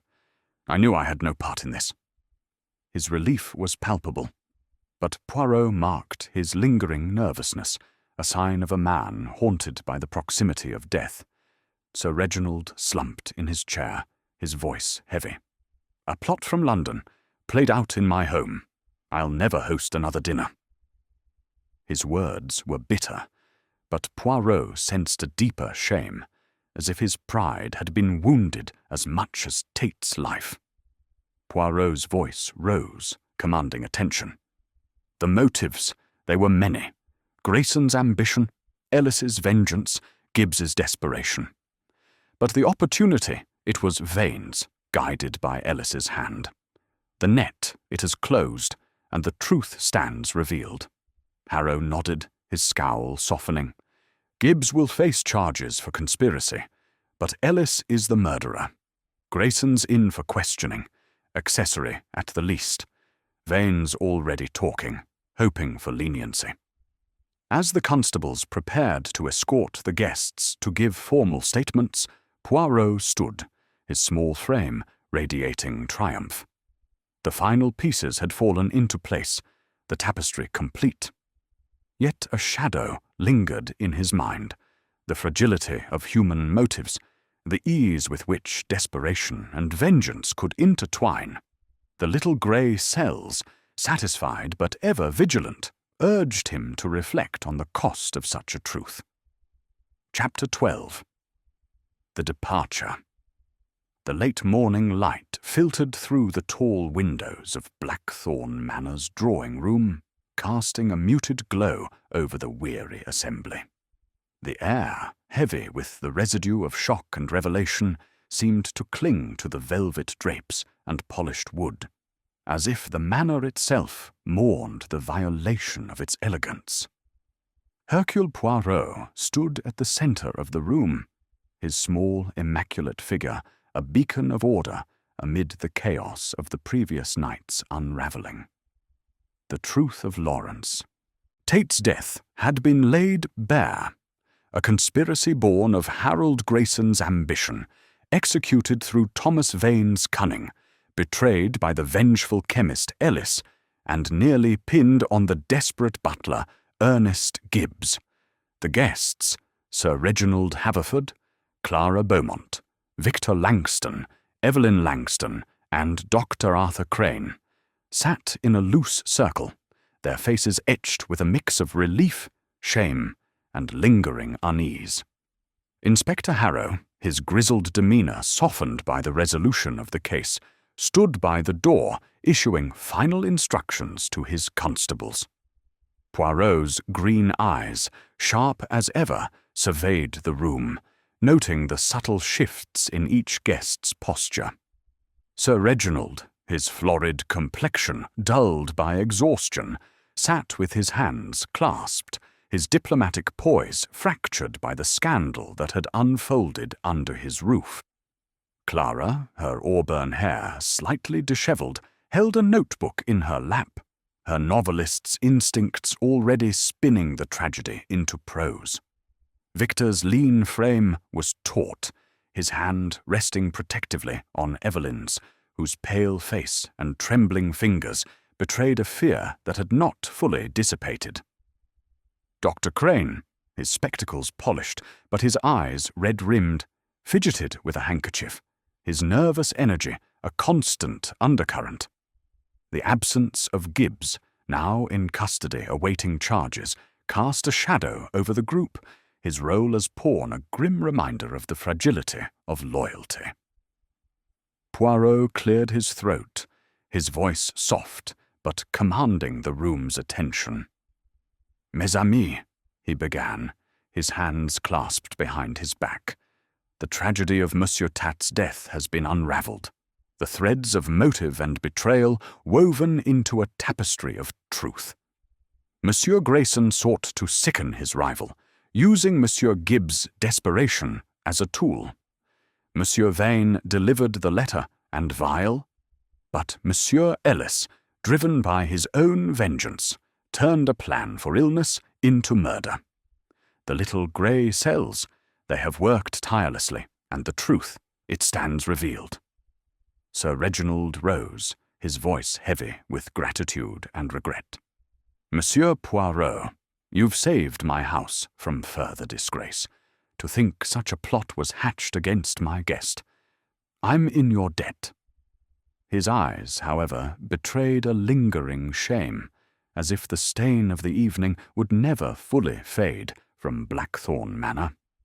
Clara's lips curved into a faint smile, her pen poised over her notebook. "A remarkable denouement, Monsieur Poirot. I confess, I'm already plotting a novel. The Poisoned Glass, perhaps. You'll feature prominently, of course." Her tone was light, but Poirot noted the calculating glint in her eyes, a mind already reshaping truth into fiction. Victor's voice was gruff, his hand tightening on Evelyn's. "It's over then. No one in this room was to blame. Evelyn and I can move on, rebuild what Tate took from us." His relief was palpable, but Poirot sensed a guardedness, as if the wounds of financial ruin still festered. Evelyn, her voice barely audible, murmured, "Thank you, Monsieur Poirot. I was so afraid." Her words trailed off, and Poirot's eyes softened, noting her fragility, a woman haunted by the proximity of death. Dr. Crane adjusted his spectacles, his voice unsteady. "I'll be more careful with my prescriptions, I assure you. This could have ruined me." His nervousness, Poirot thought, was as much about his own conscience as the case's resolution. Harrow stepped forward, his scowl softened by the outcome. "Gibbs will face charges for conspiracy, but his cooperation may lighten his sentence. Grayson's in custody, and Ellis is confessing everything. Says he wanted Tate dead for ruining his career. Vane's turned on them both, hoping for a deal. The case is closed, Poirot, thanks to you." Poirot inclined his head, his moustache curling slightly. "The truth, Inspector, it is never truly closed. It leaves its mark on the heart and the mind. But Hercule Poirot, he is satisfied that justice will be served." As the guests prepared to depart, Their statements recorded and their alibis cleared, Poirot gathered his coat and scarf, his movements precise as always. Sir Reginald escorted him to the door, his gratitude effusive, but tinged with melancholy. "You've restored order, Monsieur Poirot, but my home will never feel the same. No more dinners, I think." His voice was heavy, and Poirot nodded, understanding the weight of a tarnished legacy. Outside, the October air was crisp, the mist lifting to reveal a sky of pale blue. Poirot stepped onto the gravel drive, his patent leather shoes crunching softly, his mind already turning from the case to the next challenge.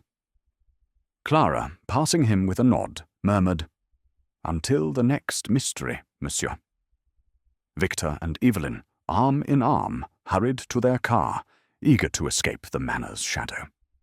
Dr. Crane lingered, muttering about returning to his practice, his relief palpable, but his confidence shaken. As Poirot climbed into the waiting taxi, he glanced back at Blackthorn Manor, its ivy-clad walls a silent witness to the night's drama. "The human heart," he mused, his voice a whisper, lost in the hum of the engine. "It is the greatest puzzle of all. And Hercule Poirot, he will never tire of solving it." The taxi pulled away, carrying the detective into the fog, his little grey cells already restless for the next enigma. Behind him, the manor stood, its elegance marred but enduring, a monument to the secrets it had briefly held,